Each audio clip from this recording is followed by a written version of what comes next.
Assalamu alaikum. Wa alaikum assalam wa rahmatullahi wa barakatuh. We're gonna have fun tonight. Inshallah. This man Jaffer is hilarious. Allah. Why is that your background? My Barshida. Money. She know how to get it, girl. Shout out to her. All right. If absolutely nothing else, man, if she took nothing else from her late husband, all right, she gonna tap the pockets as dry as she can, man. She's like, nothing, no stone if I turn. All right, I'm gonna shake you down. Yeah, man, kids and everything.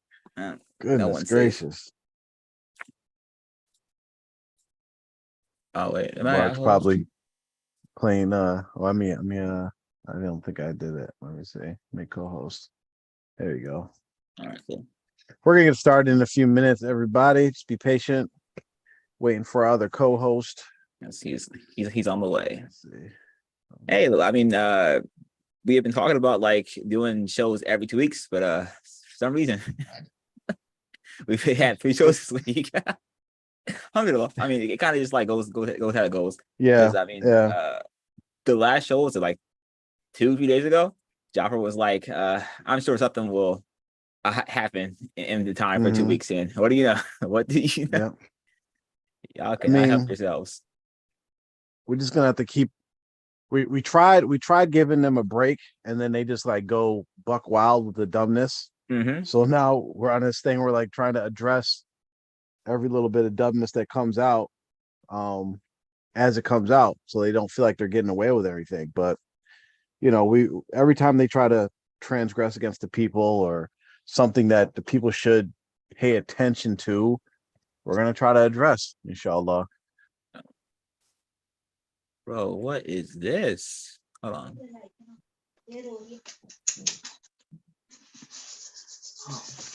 Assalamu alaikum, Mubarak. All right. All right. أعوذ بالله من الشيطان الرجيم. بسم الله الرحمن الرحيم. الحمد لله. الصلاة والسلام على رسول الله صلى الله عليه وسلم. Welcome everybody to the pop-up show. As you know, all of our shows are a little bit informal, but our pop-up shows are totally informal. But we have a pop-up show tonight, and we're going to address a few things. And we do these not because we want to. Again, we have very busy schedules. We have things to do, but for the poor people in TMOA that just keep on getting bamboozled, tricked, fooled, conned, oppressed, like we have to address these things so you guys can keep your eyes open to these things that are happening to you. So tonight we are going to address more money, I don't know what you call it, money laundering, money begging by Noor, the millionaire. We're going to address some of this some shirk things that were posted. We're going to try to correct some revisionist history that has come out. So there's a few things we got on deck. I don't know what we want to cover first. Let's cover the message that Noor sent out to or had to send out to, because best believe if she's in charge of the Jamaat, they're not sending out these messages without her approval. So there was a message that was circling around, and it says, Assalamu alaikum. This is a reminder for all members of Ahmadabad West in regards to membership. So this is the Red House land in Virginia, which is my background. So it's fitting. Number one, the inconsistency and non-payment is unacceptable. All right. Number two, the age for payment of giving membership was lowered to age 16. All right. So even if you're not an adult in America, all right, whatever money you make helping out Brother Fulan, or delivering news, anything, all right, that is now being taxed. All right. So you have to get 10% of that if you were under the age of 18. It is no longer 23 or 24. Parents, if your child is employed part-time or full-time, please inform them. Elders receiving Social Security are required to give membership. So if you are over the age of 65, you have to give your Social Security check to Noor, some of it at least. If you're working in any capacity, it is your responsibility to inform me so you can begin to start paying your membership fees. I am not expected to know when people become employed or unemployed, and no one likes to be asked about their personal affairs, nor do we like to go about asking people, are you working now? However, these are persons who have become employed but are not paying the memberships. Please get on it ASAP. Those who continue to be negligent and consistent will be addressed. This is not being mean. This just in case, of course, of conducting our business properly. So she is making it known that that like the minimum age required for you to pay membership is now 16. It used to be 23, 24. And this is a clear-cut sign that, listen, that money is drying up, or at least the money that she had coming in. Because we know Umnor has money. She has money sitting around. This is what the whole like lawsuit thing going on in Pakistan is. She has plenty of money, but the income is slowing down. So now she's taxing the older and the younger, right? And then she says in the final paragraph, hey, listen, this isn't about, this isn't about anything else, but we are simply conducting our business. All right. So she's telling you as often as she can, and should be clear to you that, hey, listen, this is a business.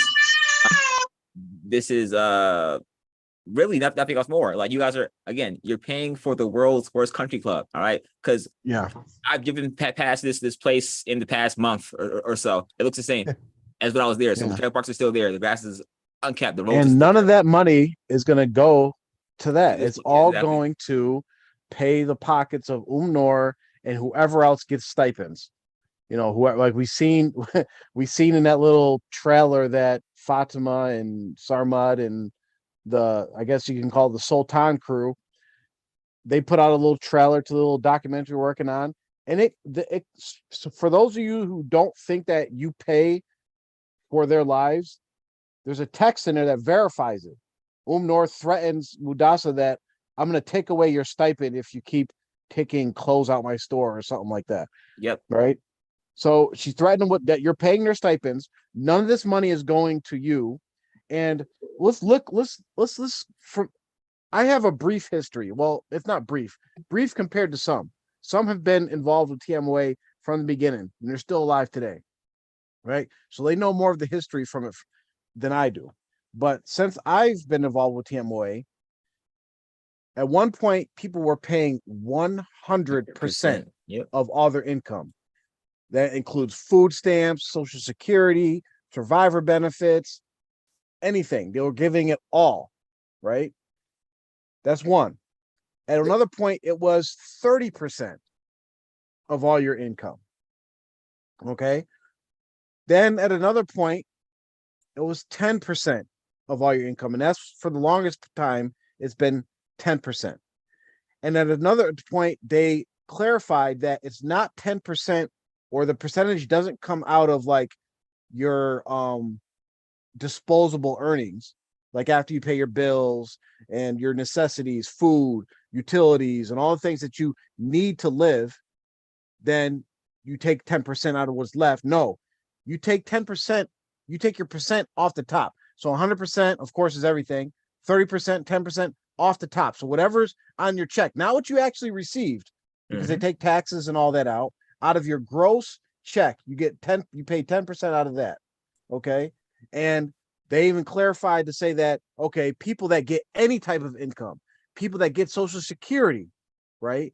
And Social Security is built, people don't get rich off of Social Security. It is literally designed to give you enough money, just to get not even enough money to survive, right? To barely survive. People that were getting like inheritance, they were like, okay, we need some of that too. If you have any money coming in, we need some of that. To now where you guys are so desperate, because what we'll see, and we can make the prediction now, is not only did they drop the age to 16, eventually they're going to raise the percentage up to 20, 30, 40, whatever percent. They'll find other ways. They may make it like a set fee. Everybody has to pay exactly this amount every month. They're going to try different ways to keep on extorting money from these people. And the fact that a 16-year-old who, like, the first job of like a 16-year-old will get is maybe working at McDonald's, fast food place, some kind of entry level minimum wage, where in the United States, they probably will make money, not even enough money to be taxed. They'll probably be exempt. They won't even have to pay taxes in the United States. They'll get it all back. You will have to pay taxes to Umnor, though. but you have to pay taxes to Noor. Yep. I mean, you people really have to wake up. Like, imagine you being in a household where, you're trying to, we have a problem as African Americans in America, period, just uplifting our families, right? So you have the problems where, like, okay, you might be the first person to graduate from your family and get a good job. And then it's a struggle because you're trying to raise your level of life up and then your children and all that. But then imagine being hamstrung because 10% of your income is going literally to feed all these uneducated, non-working, no skills whatsoever in real life, not giving back to society at all to fund their lives. Yep. And then maybe you have a child who's like, I want to start working to learn responsibility.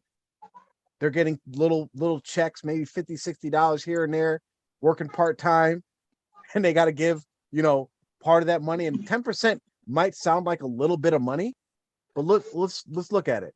The cost of living, the average cost of living in Virginia is $42,757 a year.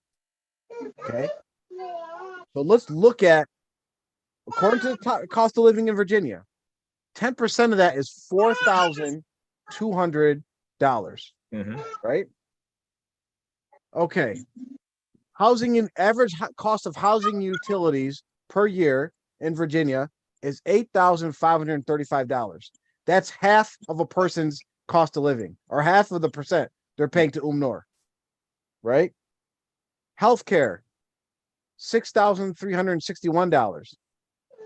You're almost at the amount it costs for healthcare in Virginia that you're giving to Noor. Food is the big one. Food and beverage, non-restaurant. So this is food to just feed yourself and your family.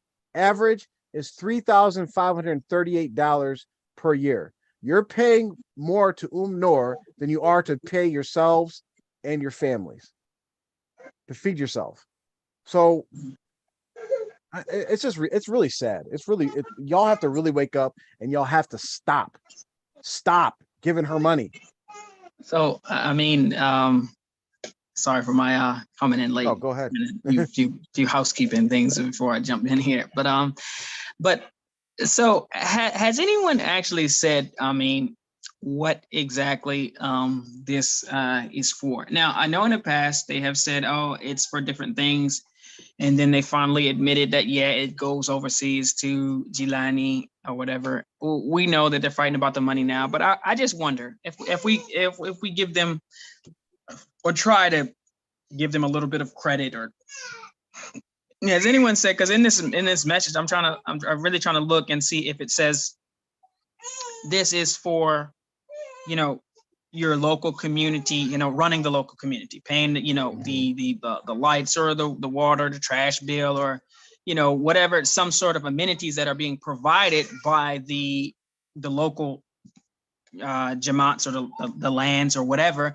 And then if that's what it's for. I correct me if I'm wrong, but I don't see that in this message. Nope. I don't see that it is for some sort of anything specific, or even that it's for, something locally. But, and people can try to say, well, oh, they're uninformed. They don't know. No, listen, we grew up and we know how the thing runs. And so basically, whatever is the norm remains the norm until it changes, or until someone says, oh, it's not. So the norm is these money drives, these cash drives, and usually this was a very nice one, actually. This is one of the nicer ones that I have seen. Usually it's like, there's a threat of being suspended, kicked off the land, excommunicated, ostracized, boycotted, all those other things in there. So with no indication as to exactly what it means, either it was written that way on purpose so that, the real reason for why the money is being collected was not known, or the money is being collected for what it's always been collected for. It's one of the two. Yeah. So with that being said, this money is being collected what it's always been for. It's for the leader to do whatever they want to do with it. Now, Gilani was a leader, but he's dead. So the new leader is Noor, so this money is being collected for Noor to decide on your behalf what to do with your money. Yep. So I mean, and so correct me if I'm wrong. Is that the case? I mean, do you see anything or have you heard anything as far as this being for? And because I just want to start there first to make sure that what comes next is not out of line. Because I mean, even when you have just say if you have, even say if a person's on Social Security, they're given that money to then help them meet their needs, their needs, so that they can that gap between where they can't really pay for things for themselves, or people who are on food stamps, welfare, or whatever. It's so that they can pay for things. So maybe they have a land grocery store there where everyone comes and just is able to just basically grab whatever they want, and then every month you just pay in a certain amount, and that's like an amenity that they get. Like the groceries are free, or maybe they're providing the electricity. Maybe they're providing wood. They're cutting wood and then delivering it to people's homes for heating, and then they pay in for that or something. I don't know. I'm trying to help them right now, but I don't see anything. So just correct me if I'm wrong. Go ahead, Amr. Well, I think so. Yeah, go ahead. Okay, so the land grocery store, right, called Hamza's Market, right, on Sheikh Jelani Lane, right. So this was started by the Salam family, which is like Khalil's family and Didi, who ran the school and stuff. So this place, like there used to be a meat store like down here, ran by a different family. I think that's Basil's family, Color Buyer, who's in NFL now, right? So they had the meat store back here in Virginia, right? And then at the front of the land, Didi's family was like, nah, we're putting a shop right here. So they ran them out of business, right? And so the Hamza's Market became the like de facto like store for the land, where they sell like halal meats and stuff, but it's super overpriced. And I can assure you one thing for sure: you are getting no discounts. So Social Security discount. So don't even think about it. And I mean, really, like from what I'm reading, she just is like, listen, you guys aren't paying your dues, because like who's just told us before, like he's talked to folks near the land, like I ain't paying her no money. All right, so this is probably what this is about, like because at the end of the day, well, it's coming in. If you look at the message, and so there's things that prompts messages like this, right? And usually it would be something like, okay, if it was going to something like whether it's like a community, like maybe it's the masjid utility bill, or like a something that's going to help the community, right? Some kind of expense they need to pay, whether it's like taxes, utilities, who knows, whatever it is. In a message that they actually need the money to collect it for, they would mention like, hey, our lights are about to get cut off. Y'all need to pay y'all percent, right? So that if it was for anything that would actually benefit them, they would mention that, because it would actually encourage more people to pay. Like, oh yeah, I better pay that because my family relies on this, or the land relies on this, or our community relies on this, right? So there's nothing mentioned like that. And two, I don't know if we had the pick, but whenever we know this from being involved in the community, whenever there's periodic, like, I guess you can call them like gold rushes, right? Where they put the pressure on, like, everybody needs to pay. Being in New York, we knew this always timed up with someone's about to go overseas, right? So they wanted to make sure they had enough money to meet their quota to send it with these people to pay Mubarak Jelani. So we just seen a picture where they're like inviting people to come sing nasheeds with Noor. She's coming to the land. So wait, Jaffer, this actually is not on the land. They're not even like this. This is not actually on the land. I'm pretty sure, because everything on the land is like Sheikh Jelani Lane. I'm pretty sure this is like next to the land, but it's not actually on the land. So like they're not even having it like in the masjid or at someone's house. It's actually, or it's not on the land at least. So they're not even having it on the land. So yeah, so they have this invite, like it's like a celebrity get together, come see Noor. But so it times out perfectly. Is okay, Noor's coming to town. We got to make sure. It's kind of like, you watch those movies where like the Yakuza or the Mafia, they get paid to protect the stores, right? And so like you see the Mafia coming down, they're coming down to your little meat shop and they want their cut for protection. Noor, the mafia or the Yakuza, the gangsters coming into town, and they have to make sure that they have their limit to give to Noor their stack of money.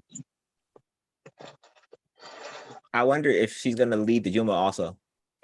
Because it says after Juma, so I wonder if she's gonna. Because remember that video we watched with the sister leading the prayers and stuff. I wonder if Noor's gonna take her time to like go over the range. Like, you know, this is my time to cover it.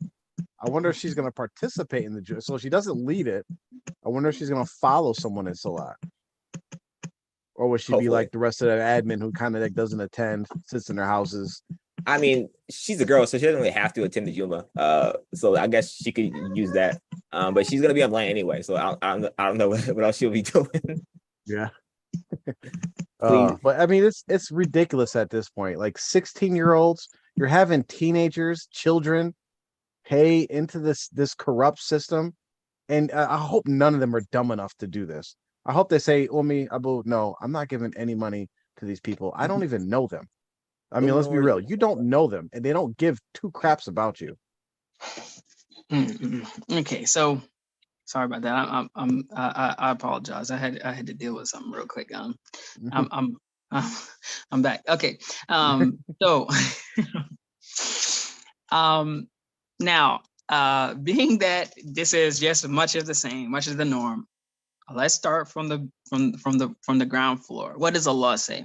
Allah says in Surah Al-Baqarah, it says He tells you who you should spend your money on, right? He says who your spending should be فَلِلْوَالِدَيْنِ, for your parents. This is the money, you know, because they're asking Rasulullah, and this is where we start. This is where we start and end. This is where we begin and we end. So for anyone is trying to think, okay, we got this message, they're asking for money, we can come to the conclusion that they're asking for money for what they normally ask money for, is that they have some money that they send to the leader, who is now Noor. But Allah says that يسألونك ماذا ينفقون. They asking Rasulullah, what should we spend? You know, who should we spend on? And Allah tells them, فَلِلْوَالِدَيْنِ وَالْأَقْرَبِينَ, your parents and those close to you. So those are the people who have the most right for you to spend your money on them if they are in need. Okay, and so then after that, وَالْيَتَامَ, those orphans that are closer to you or not closer to you, but orphans, people who don't have people over them that can spend on them. And then what else? وَالْمَسَاكِينَ, and the poor people in general. And Ibn as-Sabil, the traveler, the wayfarer, the person who's kind of, you know, traveling from one place to another, and they usually need money, resources, help, whatever the case may be. That is who you give your money to. So off the rip, if you people are not doing that, if there are any people in your community who need money, anyone, you can't send any money to this thing. Full stop, because Allah told you what you should do. Yep. Your parents, if any of your parents are in need of, you know, day-to-day necessities, or, you know, rent, food, help, housing, transportation, whatever the case may be, if you're not doing that, you're wrong. Not because of what I said, but Allah says. Number two, if anyone close to you, your children, your relatives, cousins, aunts, uncles, people you're related to, family ties, any of those people, and you are sending money out of your communities, outside of your families, outside of your homes, before that, you're wrong. If you have any people in your community who are poor, and based on the message, you do, because you have people that they are even saying for your grandma's social security check, they want it. Your granny, who basically, you know, is you know, dependent on that, you know, she's on fixed income, and they're saying, fix your income in our pockets. You know what I mean? We're not trying to hear nothing about your fixed income, even if, and they specified, even if they said elders. How first of all, how can the person type this or write it, dictate it? Maybe they use voice, you know, recognition. I don't know what they did, but how can you say it out of your mouth with a straight face? elders receiving Social Security are required to give membership. I mean, I would be, it would be hard for me to write that with a straight face without like. How many stories have we heard of like elders on Social Security eating like cat food to survive? Mhm. Like, I don't know. Really should be ashamed of themselves. It's really should be ashamed of themselves. And like what you said about like, and the way that Allah has set it up, it's so perfect, because like even like modern economists try to like figure this out, but Allah has it so perfect, because when you keep the money internal, it actually multiplies, right? If anybody's taking like a basic economics course, when you keep money, like when you give it to your parents, those close to you, within your own community, right? This is why even in Islam, like zakat is so little, right? Because it boosts your economy, it boosts your standard of living, it boosts everything. Every time that it transfers internally, it actually multiplies. But you guys are giving it external, because let's face it, Noor is not a part of your community. She don't live with y'all. She don't share the same experiences with y'all. She don't share nothing with y'all. Her or her family, none of them Jelanis do. They live a totally separate life from y'all and don't contribute to your community. They just benefit from it. But now you're asking your from the grandmas to the babies, we want your money. Yeah. So I mean, and the most egregious thing is definitely you're trying to get the elders who are receiving Social Security to give up their checks. Which I mean, that's agreed. These people should be getting social. They should be getting something from you.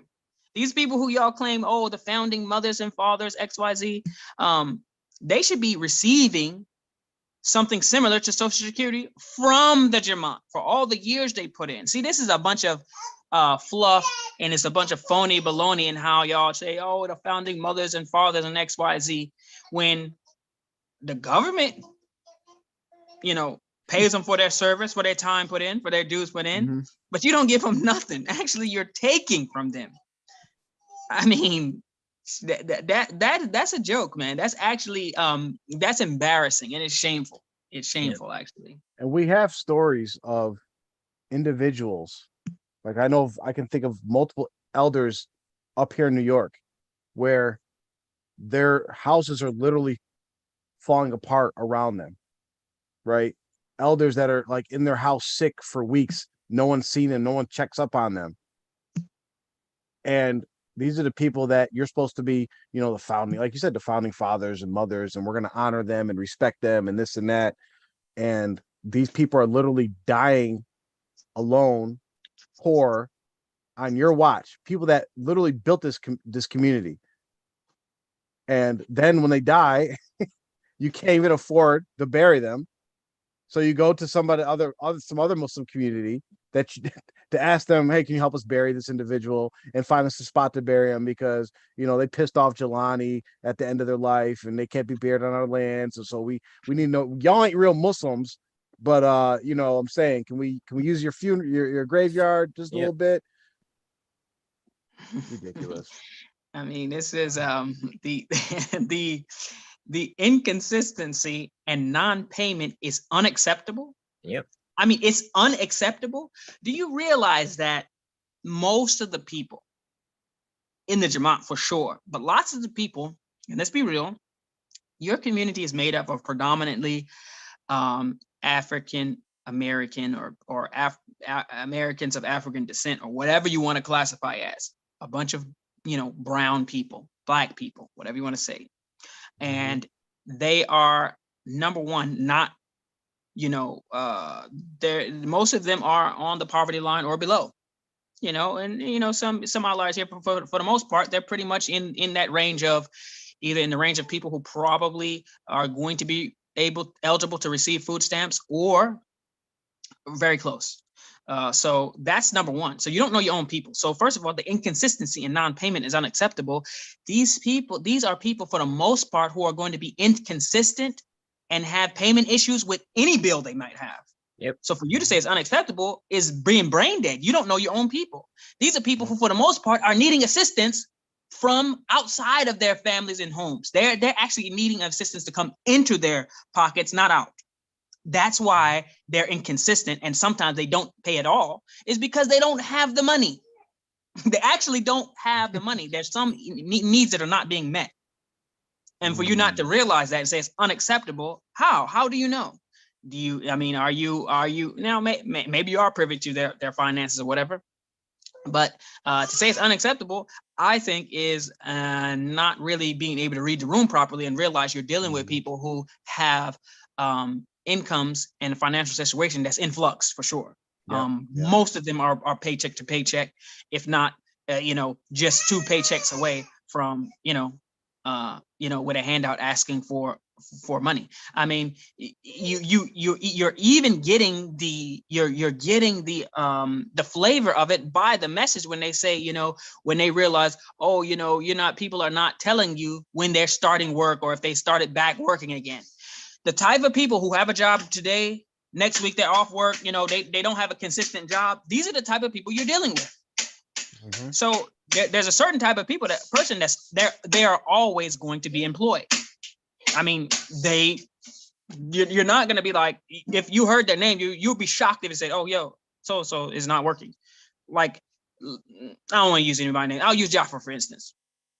If we just happen to find out Jaffa's wife or someone was like, yeah, Jaffa hasn't been working for a couple weeks now. And we'd be like, what? Like, it would be shocking. Like, no, he's a person who goes to work. It don't matter what job it might be, but he's going to have a job or some way of making money. That's just certain type of people are going to be people who work. And some type of people are going to be people. We grew up with all of them. I mean, that's just how they are. They are going to keep a job for a couple of weeks, maybe a month or whatever, get some sort of short-term satisfaction out of it, or, meet some need that they have immediate. And then they're going to not have that job. Either they're going to quit or they're going to get fired. They're not going to care that much about it. And then they just kind of cycle through jobs. Some people are like that. These are the people who are making up your community, and you don't realize that. I mean, this is what you're dealing with. You're dealing with people with inconsistent incomes and inconsistent payment, and they're inconsistent in a lot of their finances anyway. And those inconsistencies should actually be filled in by the community, by the government, how that the national government does, as in they give people food stamps or welfare, or they give them Social Security or whatever they might need to fill in those gaps. So. And it's really sad when you look at this, that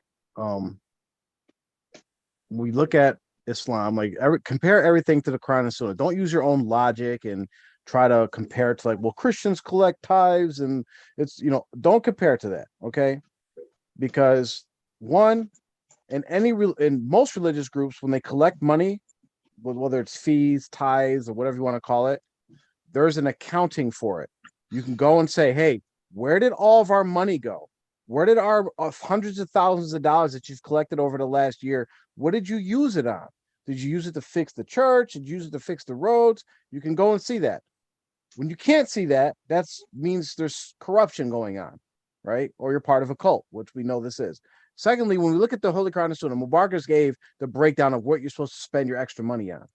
And for you parents that are going to go, because the elders, most of you guys are brainwashed. You're going to just give up your money and starve or whatever, which is going to cause a trickle effect, because then your kids are going to have to pick up the slack, which gives them even less money because they have to give their money too. Anyway, this is not zakat. This money is not zakat. It's very clear. We have emails from Noor that clarifies and specifies that this money is not zakat. Okay, because zakat is 0.05%, I think, right? Or 0.25%, 0.25. something. Yeah. 0.25. Yeah, something small. So it's not zakat. So when you're trying to convince, like, especially these teenagers, hey, I need your money, son, and you gotta, give up, and they're gonna ask why. They're gonna ask, where is it going? What does it happen for? And you're gonna say something stupid like, it's to purify your wealth. No, that's zakat. Or are you gonna try to say, oh, it's charity? Okay. Then I guess we're gonna accept that the Jelanis aren't Ahlul Bayt, because Ahlul Bayt can't accept charity. So what is it? Which road are you gonna go down? Or are you gonna accept that you guys are their cash cows and they're milking y'all, and They're trying to get a little extra. They're even trying to get from the baby cows now and the old shriveled up cows, waiting to die in the pasture. They want it all. And it's kind of timely that, Noor is being pressured by her, I don't know what you call them, her family, her ex-family, lawsuits. She has multiple properties that she's fighting for, and now there's a push to get more money. Maybe it's for these lawyers, maybe it's because she has extra expenses, maybe because her money's tied up in legal drama that she can't spend it and needs it to run her businesses. Who knows? But the bottom line is, stop falling for this stuff. We Mubarak touched on this in one of the previous shows. They can't kick you off the land. Yep. They can't do nothing to y'all. If they try to kick you off the land, call the cops, and nothing will happen. You'll get some dirty looks. Maybe someone might try to flatten your tire in your driveway or something. But other than that, they can't kick you out of your house. Oh man. Yeah, they can't do anything. And I mean, look, they're saying that, okay, the age for payment, given mention, was lowered to age 16. It's no longer 23 or 24, which that's random number, 23 or 24. But so it's at 16. And it says, look who wrote this. If your child is employed part-time or full-time, please inform them. I mean, are y'all trying to get locked up? I mean, like, you literally are saying, if your child is employed, that, we need that money. Basically, run them pockets. Not only we running your pockets, but we're running your kids' pockets too. It's like, I mean, this is wild, man. I mean, this is if your wild. child it's does like, a newspaper route, maybe mows lawns. Yeah, turn him upside down and take his little money here and there. Oh It's gosh. like, I mean, and so look at this. Why has the age been lowered from 23 or 24 to 16? Because that money drying up. Yep. The money is drying up. Now it's not just they're not just looking for the people in the middle, the breadwinners, the real breadwinners. Yep. But now it's like the people who ain't the breadwinners snatching Granny's Social Security check. Just listen, and if they coming for her arrears too, her back pay. Oh yeah. They'll take her whole check. Be like, just give us that. Just deposit it right into this account at send it to the Cash App, Noor, 7 Sultan at cashapp.com or whatever. They're gonna take everything you got. And the people in the middle, the sweet spot where we get all money from, the money makers, they basically is like, yeah, either we ain't paying or they're gone.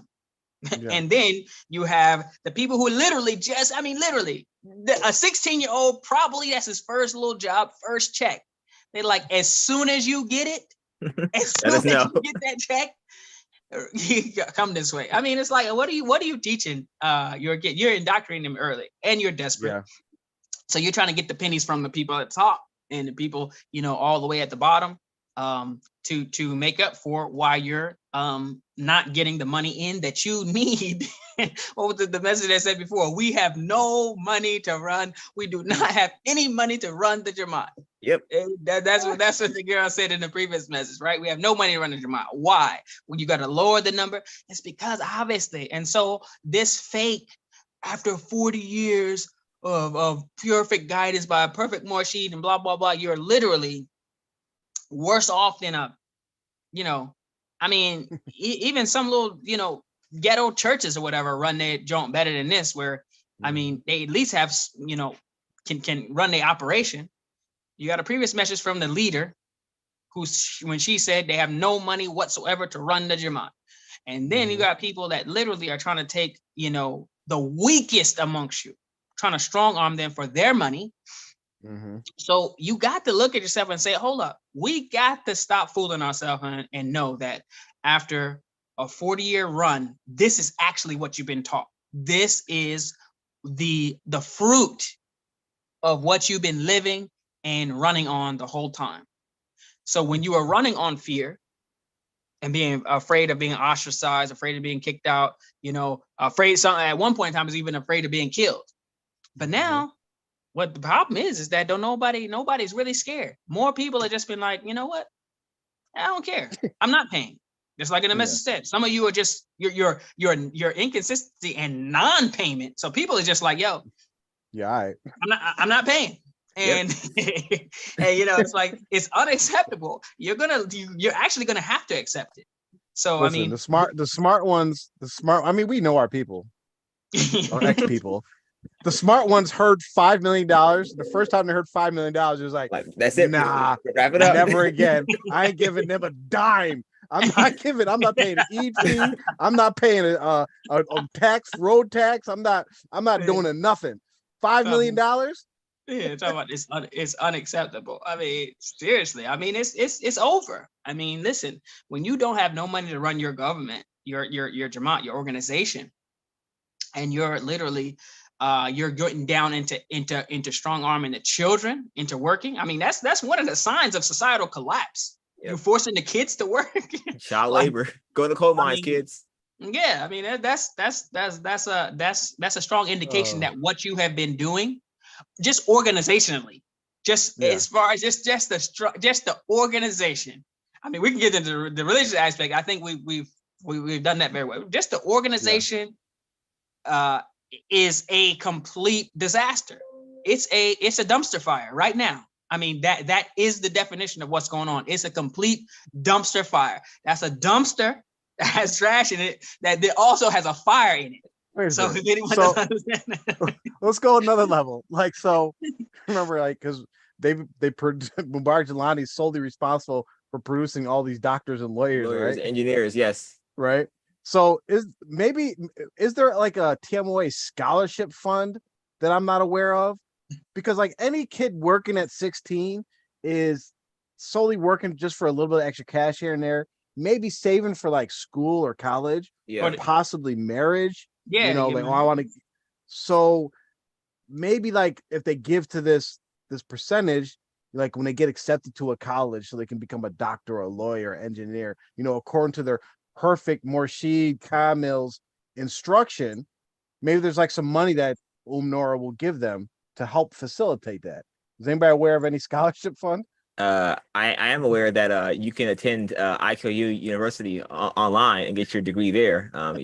Your master's in Shaky Line teachings. All right. It's like a retreat, but like more exclusive. All right. So if you or anyone's looking for that, that's clearly where your money should go. Does so interesting. Now, does any of Mubarak Jelani's children attend that university? Do any of his children play? His children play percentages at all? That is, you know what? Now that I just think about it, listen, Sultan go to Oneana University or something? A light bulb just went off. Hold up. So, I mean, is Sultan or any of those people, have they informed you that because I know you say you don't know whether it's unacceptable and you don't need to be chasing after people, basically trying to figure out when they're employed or unemployed or whatever. So has Sultan or any of those guys let you know when they lost their job, or if they ever had one, or if they're working now, or whatever? I think y'all should check on that, because I mean, who knows how much money he could be making? I mean, I'm sure he has some sort of income. Maybe you can take a percentage of Sultan's income. But then that would just be money she's already giving him. Exactly. Wait, does Rolex girl have a job? Does she earn any money? Does Nor have a job? See, this is the thing, is that I wonder now, are y'all really proud youth of TMOA now at this point? You're like damn, maybe if this channel would be a proud youth TMOA now taking our money. Like if that channel receives any monetization, 10%. actually, she might take all the money from the proud youth TMOA channel, brother. You got $20. Also, I think it's funny, like you brought up the fact that does any of them attend IQOU? I mean, you got your own college that is based on, we're actually just trying to hide the fact that it was based on Jelani's teachings, but it's based on the teachings of this Mujaddid of the century, their own dad, and none of them are enrolled. I mean, are they even on the faculty? But they should be teachers, really, right? Really, yeah. Professors, especially Noor. Yeah, well, he's going to Azhar first, and then Well, he's already declared that he's not an A1 top He's not a notch. top shop. Not Okay. a top shop Muslim. He's a Yeah. spiritualist. He's a spiritualist. Yes. But Whatever wait that a minute. means. So can you pull up because Account? here's the thing. So pull up the fictitious Story. summit of souls. Okay. All right. So I read this and it was one of the most annoying things I've read, like probably in a long while. Anyway, it's right here. Okay. So this is 1982 California, documented, blue heart emoji 3 times, right? Oh my gosh. The Muslims came to California and made the Hijrah, and Allah rewarded us on the Eid al-Fitr. Outdoors, we heard the khutbah, and on the grass, we made salat with Sheikh Jilani, before us, whom we love a whole lot. The khutbah he gave brought tears to all the eyes, and the brothers saw the hawks flying in the skies. They came to bear witness to what they had just seen. The sixth Sultan of Fukr, with all the is that Mujahirin? I think Muhajirin. Yeah. Okay. Muhajirin. I'll never forget the day. It was July 22. All the prophets and the angels and the too had come to hear the Sheikh say in the khutbah, "Oh Mujahideen, oh Muhajirin, Ansar." The brothers all cried, "Who?" And he continued just the same. Blessed you are, blessed you shall be, and blessed you shall remain. He explained to us exactly what had just done. Jesus Christ. Out of all the this was the longest one. If a Muslim does not stop evil as he lives in a town, the angel Jibreel will come to turn it upside down. From one who was left speechless, as I sat among the ranks, all the praises to Allah, and him do I give the thanks. Okay. All right. Where do we even start with this? Oh my goodness. So first, let's just talk about, because this is all everybody trying to reminisce and trying to bring up this, because what's happening is, let's look at it in a macro sense. We see the effect that alhamdulillah Allah has allowed us to make on TMOA. They're going broke. People are leaving in droves. The people that aren't leaving are there, but they kind of like mentally and spiritually like left, like I ain't really with this anymore, right? It's like a known joke that the belief system and activities of TMOA is just nonsense. Mm-hmm. But the people that stay there aren't ready to make that step because they hate R2F, or they don't want to admit their mind, whatever. It's in the crapper, like you said, it's a dumpster fire. Then you have we basically made them silent. They can't even respond to anything we say. The only way they respond is by trying to either do what we say that they're not going to do, right? Yeah. Like the whole charity thing in Pakistan. They're like, oh, shoot, we got to actually go get involved with these people and then post that. So they did it the next day. Alhamdulillah. May Allah accept that from them if they're sincere. Then you have them trying to, you have this, now they're creating like these little contents. You had the historical whatever page. Yep. Then you have this youth TMOA page coming up. The you elder have page. the elder page, and they're like post like about the first Maulad and the longest Hijra and all these different things. And everybody's reminiscing. And they're trying to bring back this nostalgia stuff, or the same tactics that pretty much brainwashed them and the tricks that got them. However, it is not going to work. I want you to sit down in front of some common sense youth and tell them this story about how all the angels and all the prophets supposedly went to California to hear Mubarak Jilani speak, when no one in the history of mankind has ever traveled to hear Mubarak Jilani speak, besides the few handful of people in TMOA. Yep. But the angels, like what happened here at his funeral? Exactly. Where's all the angels and the prophets and humans that went to his janazah? Oh, right. He had like 20 people there. And, and the hawks were flying around. The hawks, they were turkey buzzards. The only animal that circles around in packs are turkey buzzards and vultures. Hawks are single predatory animals. They don't hang out with each other. Okay, so I mentioned this in the chat when it was posted, right? This is the type of foolishness that the people from the Jamaat will post. and expect us to take this seriously and not laugh on the show. Did you read that out loud and think to yourself, the all the prophets, all the mujahideen, all the Ansar, they're gonna come listen to a man speak broken English in California, and this wasn't even like when they had the California land. This is probably in Compton. So they're gonna come to Compton, California, with Crips and Bloods and listen to a speech from some random Pakistani guy they don't know. Just randomly. Of all the Moses were like, you understand him? Yeah, it's like I ain't hear what he said. It wasn't like he was speaking in Arabic, because he was definitely speaking English, because the people in the Jamaat, for a majority of y'all don't know English.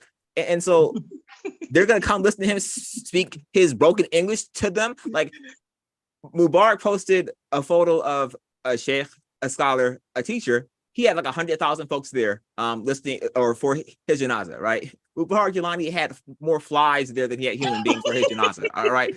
And you guys expect me to believe that he was this great person? This great, like, because let's go back to, like, again, Mubarak Jelani always tries to steal stuff and make it like his. So what this reminds me of is when Rasulullah sallallahu alaihi wasallam went on Isra wa Miraj, yep, and he went to Masjid al-Aqsa, and all the prophets were there, and he led them in salat. So we had, this is one of the greatest miracles of all time. Rasulullah sallallahu alaihi wasallam traveling from Mecca to Jerusalem in the same night, leading all the prophets, 124,000 prophets in salat, and then ascending to the heavens with Angel Jibrail. And you want us to believe that something similar happened to anybody else. Like, let's be real, to anybody else, let alone Mubarak Jelani, that all the prophets came and they, like, this is so. Let's look at this. One of the things of Isra, when Rasulullah led the prophets in salat, was to signify or show mankind the status of Rasulullah, right? Because he led them all in salat. Who's the person leading salat or leading people when they're given the khutbah? That's the leader. That's the imam. So you're telling me all the prophets, including Rasulullah, were sitting there being led by Mubarak Jelani? Wait, what the hell he has to say? But Jafar, you missed the part where it says that he is the sixth sultan of Fukr. All right, so according to them, he is Allah. All right, so technically, from their point of view, Allah let everyone into lot, because Mubarak Jelani, according to his teachings and beliefs in the sixth sultan of Fukr, seventh sultan of Fukr, he's supposed to be Allah in human form. He's one of the 7 sparks of Allah's Lord directly. All right, so and this is why I have like a tough time with old heads, is because y'all know this didn't happen. Y'all were there for this and know it did. Like, I don't care what drugs you're on, you know this didn't happen. All right. And so for you to come out 40 years later and share these accounts and these stories knowing it didn't happen is actually insane to me. Like, why are you holding on to this? Who are you afraid of? He's not here anymore. He's not gonna come kill you. I promise you, Mubarak Jelani is not coming out to put a hit on anyone. All right, he's dead. And here's the big danger of this, because we know the hadith where Rasulullah says, there's multiple hadiths where Rasulullah says, like, take your place in the hellfire if you lie about me, like lie about what I said, if you lie about what the Quran says or means, right? There's also hadith about, I don't remember exactly, but it's a very bad, whether you're cursed or go to hell, whatever, for like lying about even like seeing Rasulullah in a dream, right? And you actually didn't. I don't know what category this falls under, but you guys are propagating this, and y'all know, like Amr said, I don't want to challenge y'all to do this, because some of y'all dummies would do it, right? But really sit back and think, which one of y'all saw all these people? Which one of y'all saw 124,000 prophets and how many angels? Which one of y'all saw Angel Jibrail, right? Like, did he come in his human form? I mean, right. It's like that situation where one person is saying that they saw XYZ, and then they just keep saying it, and then you don't really believe it, but then you kind of just like, you hear it so much that then you you put an image in your mind of what happened, and then after a while, it's like, you're kind of repeating it. You were there, but really, if they really sit down and think about it really hard, did I see a messenger? Forget about it doesn't even have to be Rasul. Did you see any messenger? Any of them? What did he look like? Describe it. What was he wearing? Anything. If you actually just break it down like that, they will know, actually, you know what? I actually didn't see anything. It's just a story that was told over and over again. And it's probably people that said they were there that weren't. It's probably people, that were there but were asleep, or were, in the bathroom, or were there but didn't see anything. And then they just probably felt so, out of place when other people's talking about who were there, what happened. They're like, yeah, that's what happened. And then after 40 years, maybe you start believing it. I mean, I'll give them the benefit of the doubt, because that's human nature sometimes. Yeah. But at this point, I mean, you got to be, do you think you're going to be in a group, in a gathering, in which not only Rasul, but you have Musa, Isa, Ibrahim, Nuh alayhi salam, and you're speaking? I would shut my mouth immediately. Yep. I mean, these are the people who should be speaking. How the arrogance of a person that you're running your mouth? Really? They came to hear you?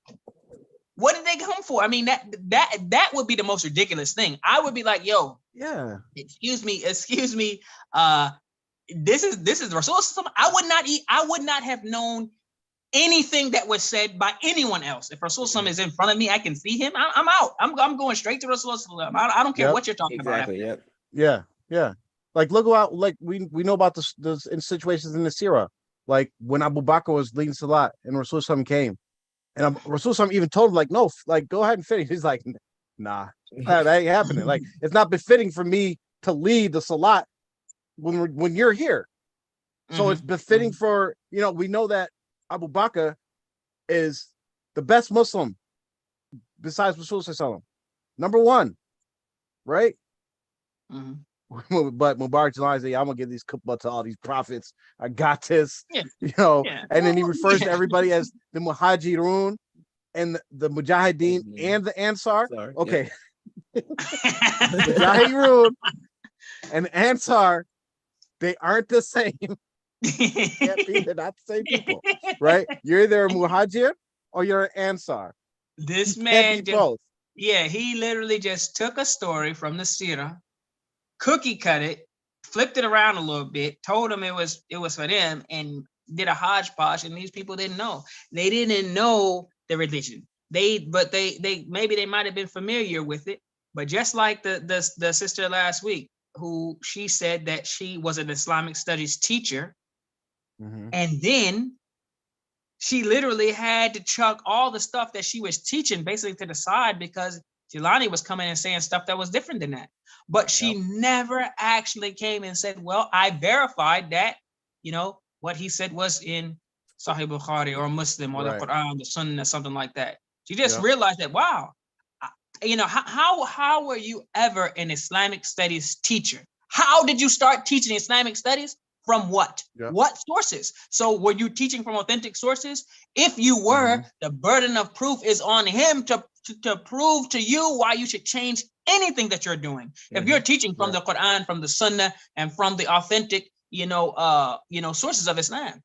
So how you Islamic studies teacher, you're teaching Islam from the sources of Islam, and you're going to change that up because some Indian dude shows up talking, in some broken English, and you're changing everything up because you felt, I didn't get a chance to jump on the show last week. So let me just interject something here. No, go ahead. Everybody, if you go in a Hindu temple right now, somewhere, someone is feeling in their heart the strongest feeling. They're feeling God. They're feeling whatever. They're crying. They're in tears. They have an emotion. They are feeling it and thinking this is the right way. If you go in the Christian churches, we're familiar, very familiar. We've seen them, seen my own grandmother. I mean, literally how emotional and tied in, and the iman, the faith that they have in their religion is so strong. It's deep, very emotional. They get high off of it. The point is, every single religion, every single faith, every single ideology, the people who follow it with conviction feel the same way. They feel like you feel. Yep. The difference is that feeling, if it's based on evidence, the truth, Allah says, on bayyinah, on clear proof and evidences, these things from Allah, you know it's from Allah, then that feeling carries you all the way through. Yeah. But you cannot base on whether something is right or wrong based on how you felt. It's subjective. Yep. It's so everyone can feel something else. I could be reciting a surah and, it might, and my mind could be on something else. Jafar could be hearing the same exact thing and his heart is filled with the awe of Allah, whatever. Does that mean, what does that mean? Does it mean it's right, it's wrong? What does it mean? No, the Quran and the Sunnah and the religion of Islam is set. It is what it is. It doesn't change based on how you feel about it. And if you're going to change your beliefs, your actions based on some feeling and not based on the evidence and the facts, you'll be led astray. And that's how you got led astray. You got led astray based on following your feelings and your desires. And Allah says every time, actually, I don't know if this was posted in the chat or if I saw it someone else, but every time the desires are mentioned, your feelings, and it's always mentioned in a negative way in Quran. Like, if you follow your desires, you'll be led astray. Allah says, don't follow your desires where you feel. I have a feeling I want to do this. No, you follow the truth. You follow the haqq. You follow the evidences. It's clear. Allah makes it clear. Follow that. And then you can, it can take you to the proper way, the proper understanding. But if you're just, you are teaching based on the correct understanding, and then something else gives you a feeling, and then you follow and chase that. How many times have you been just sitting at a light or whatever, and then maybe a song from the past or some, whatever comes on, somebody's playing it, or might be a song that you don't even know anything about. You're not even listening to music anymore, but it's catchy and it gives you a feeling. You start almost tapping your foot or bobbing your head or whatever, subconsciously. I was going to mention that. That's a perfect example is music. Like, just imagine you got Islam, you hear a lecture, a Holy Quran, and it's guidance. It's pure guidance from Allah, right? From the Holy Quran. You can hear a song and it will affect. That's what music does. It taps into your emotions, right? It's scientifically proven. Like, you don't even have to even know the song, whatever. It taps into your emotions and makes you feel a certain way. That's why people are so addicted to music, right? When athletes, before they go out to, do their sport, fight, basketball, football, they listen to something that's going to get them hyped and excited and feel like they're on top of the world, right? Someone breaks up, boyfriend, girlfriend, they go listen to a song that's going to tap into those emotions. This is why they have songs in movies and all these different things. It's a whole thing. It's a very crafty trick by Shaitan. But and there's a hadith related to this where and you can help me out with the exact wording, but Rasul talks about those who basically have the gift of speech, right? Because they could sway people with their speech, and he refers to it sort of like a type of magic almost, right? Yes. And that's exactly what happened to y'all. And Mubarak Jelani knew how to sway y'all emotions, right? Because I imagine sitting there hearing a khutbah, and now you're at the point where like you're gonna believe everything this guy says, right? And he tells you like you're the best Muslims of all time. You're gonna feel like, oh wow, your emotions are gonna. All the prophets and angels are all around you, all like listening to us, and they're with you. And Bilal comes to visit you, and I could take you right to the courts of Rasul. That's going to affect you emotionally. Nothing based on anything from any proof, but you're going to follow it because it makes you feel good, just like music does. And that it is, but we know it's totally misguidance. I'm gonna give him an example. I don't know if I gave this before or not, but I'm gonna give you an example. And listen, some people might get triggered by this, but this is just the reality. The men will know and understand this, and actually a lot of the women will know and understand this too, unless you're one of those women. But it's like the guy who he needs something, right? He wants a free, large fry from McDonald's or whatever. He goes in there. He compliments the girl on the fry station or the girl at the register. She's not pretty. She's not cute. Not to him, but compliments her. Or you even the ones where, you know, you have the girl who everyone will tell her, this guy is a player. He doesn't know. No, he's using you. He's using you for your car. He needs something from you. He wants XYZ, but he's really not. I mean, he's telling you the most beautiful girl in the world, and he's like high gassing your head up. And like, she has a mirror. She has to know, listen, I'm not the prettiest girl in the world. I'm not, but I like the way it makes me feel when he says it. So what does she do? Yes, take my car. She gives him the fries at the extra fries at McDonald's or whatever that might be. Yep. So basically, what TMOA was the girl who was not that pretty, and a guy came and told him, you're great, you're wonderful, you're everything. And you believed it because you liked the way it made you feel. I remember when we were told, you're higher than angels. I thought to myself, I thought we already were, but I mean, that must be good. So yeah, we're we're on it. You know, we're on it. Yeah, it makes you feel like you're something. You know, this group is going to be the only group that's going to be together in Jannah. You don't know no better, so you're thinking, wow, we really are special. We used to look down at other Muslims like, y'all niggas is off of it. You know, y'all really, y'all don't have it together. But that's what it was. It's just like the dude who finesses the girl. And sometimes girls do it to men too. I mean, it does happen, yeah. But I mean, so that's what it is. You got a feeling from someone who you thought you wanted that type of attention or whatever from, and they gas your head for 40 years, you know, and got you to the point where you're basically stuck. So anytime someone is saying, nah, this is not it, this person is not who they say they are, they're not, you're not really that. So basically what we're telling them, from their perspective, I feel like what they're hearing is that you ain't really all that. You were told you were the prettiest girl in the world, but you're really not. You're just average. You were told you were the best people. You were told you were the best community.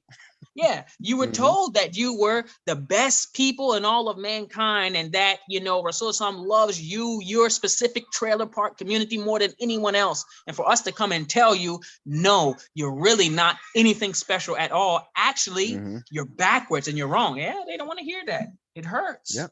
But the truth hurts. And that's the situation. He wasn't anyone to begin with. He got his money. He spent it. And then he died.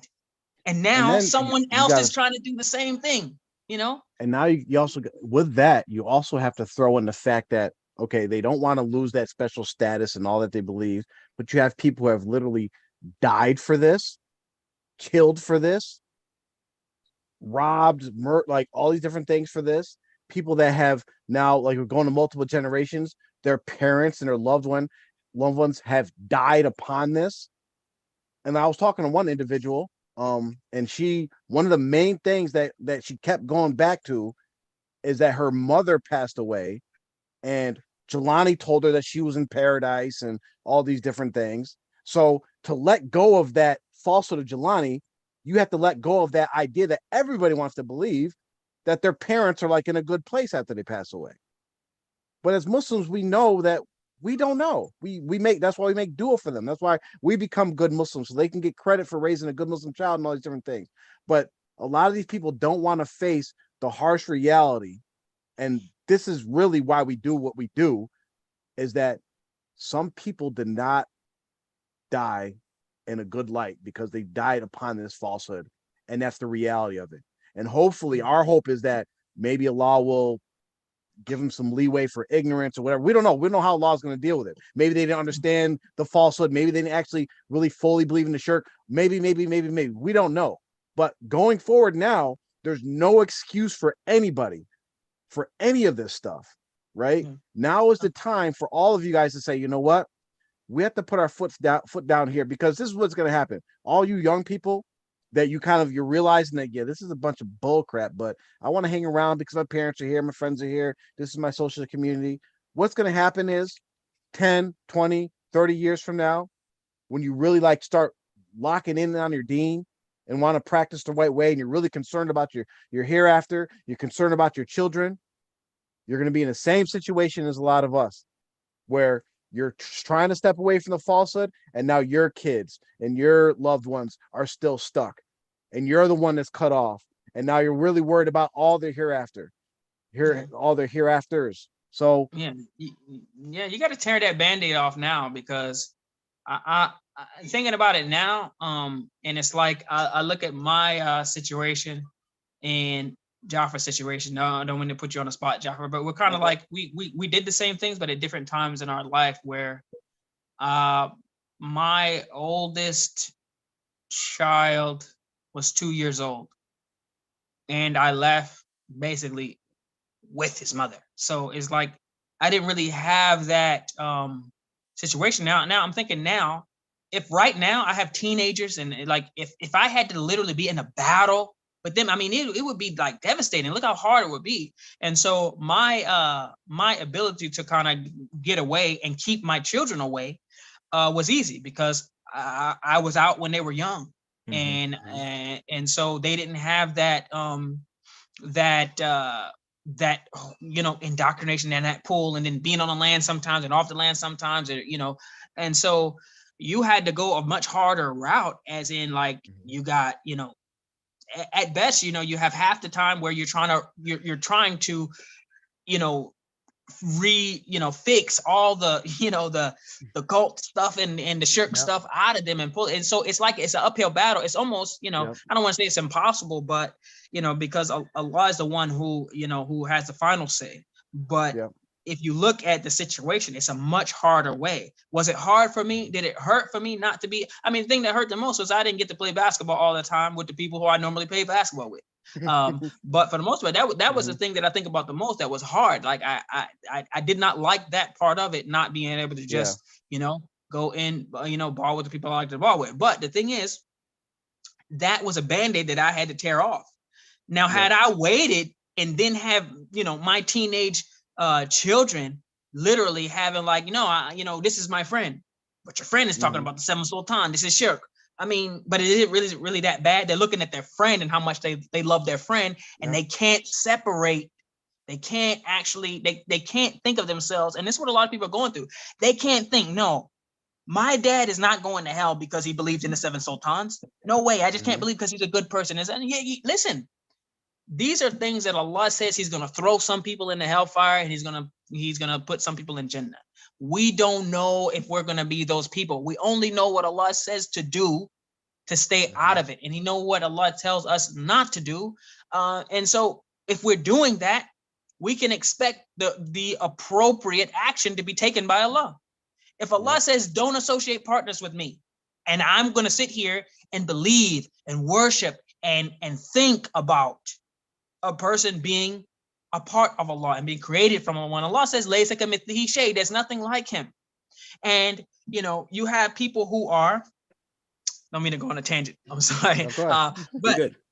If I jump to this Lahut Lamakan thing real quick, because I know we're getting that's what I was good. That was good. It'll be a good segue into that after you got into that. Yeah. And so think about this, right? And I was thinking about this today. I was thinking my kids' soccer practice, and that soccer practice, I'm really thinking about this, Joan. Like, man, this is like really deep. As I was like, that we were talking about today, and I was like, has Rasulullah sallallahu alaihi wasallam ever said from his lips, Lahut Lamakan? Has he ever even said it? No. Do we have any hadith mentioning that? No. So if Rasulullah sallallahu alaihi wasallam, listen, we know Allah already said, "Inna arsalnaka bashiran wa nadiran." He sent him as a giver of glad tidings and a warner. His job was to show us everything we need to get to Allah in the best way. If we follow his exact footsteps, we'll get right there with him. I mean, right with him. So not to say you're going to be a level of Rasulullah, but you're going to be able to literally be with Rasulullah. You're going to be amongst him in the afterlife. You're going to be with him. So Rasulullah did his job perfectly. Anybody who says he didn't is a kafir. Anybody who says Rasulullah didn't do his job is a kafir, because Allah has affirmed him. Allah has given him his mission. And even in the last sermon, he even laid everything out. And he said that he's calling Allah as a witness, and everybody to witness that he did his job. Yep. So his job is complete. It's done perfectly. And he never mentioned this Lahut Lamakan or any of this concept. He never mentioned it. So for the people to say, yeah, but he kept it a secret. So who the heck are you to get the secret out when Rasul didn't give the secret? That's like me telling you, hey, listen, this is something, but don't tell nobody. But you're telling people. You're wrong. So even if, which is not the case, he didn't tell you, he didn't keep this secret. Why would he keep something a secret for you to know that would be better for you? If it was good for you, why would Rasul keep it a secret? Mm-hmm. It doesn't even make sense. So you have this people in a little speech or the little fable or whatever, and by the account of the Hijra or whatever, they're talking about Lahut Lamakan and some other times. But this thing is, even before we get into the pure shirk and the Indian Hindu of it, Rasul never mentioned it. Allah never mentioned it. So it's from Shaitan. Full stop. Whatever you think or believe about it, the person, the one at the end of that string, as you follow the breadcrumbs or whatever, it's like a little thing on a string and they're pulling it and pulling it, you're following it. Where does Lahut Lamakan finally end up at? It's that nigga Shaitan right there sitting there like, yeah, I got you. Come on, have a seat with me. Jump in the bus. Jump in the back of the truck. You're here now. You made it all the way there. That's who's there. And then on the day of judgment, he's like, I don't believe in that shit. You stupid as hell. That worked on you? The hell is wrong with you? Believe that done? I told you. I'm serious. Shaitan probably is thinking, how are these niggas falling for this? I don't even know how they're still falling for it. But they keep every time he shoots at TMOA, it goes in every single time. At some point in time, y'all got to be like, really, we're not gonna believe this unless I see it in the Quran. And if it ain't there, it better be the strongest hadith ever. To convince you. But it's not there. Rasul didn't mention that. He mentioned everything you needed, but not that. So I'm telling you, if it was not mentioned, if it was not done, if it was not accepted and acceptable understanding and belief, then wallahi, it's from Shaitan. That's the only one who's going to interject something into the religion. That's the only one. Rasul doesn't need to add anything. He's already said, I'm not some new innovation. I'm not a new thing among the messengers. I'm actually coming in a line and a succession, giving you the same thing. It's all the same. This Lahut Lamakan, and we can break it down, but it's like it's going into basically pure shirk. And that's the thing. This is the thing that I was thinking about. Every single innovation, every single thing that doesn't originate from the Quran, from the Sunnah, and have sourced in it, wallahi, it leads to shirk. People say, "Oh, it's innovation. It's just a bid'ah." Every bid'ah is gonna lead you to shirk. Every single one, without a doubt. You will see every single solitary one is gonna lead you straight to associating partners directly with Allah. That's what it's even with that, the whole. People have to take their position. Even the scholars have taken their position of what's like, considered okay, permissible bid'ah or, blameworthy bid'ah. There is that whole discussion. But how I look at it, and this is my own personal opinion, bid'ah is like a net, and we're all fish. Whether you want to say it's good bid'ah or bad bid'ah, it's still a net, and so you're getting pulled up in it. It's not going to catch all the fish. Some fish may fill out through the holes or whatever and not fall. But once that neck pulls up, it's pulling up towards, like you said, shirk. Right. And you can look at all of like the big one we just had, the Mawlad. So there's some people that do permissible things during the Mawlad and, keep it to as close as they can to the Quran and Sunnah. But within that group, there's always people that start like, oh, I want to do more.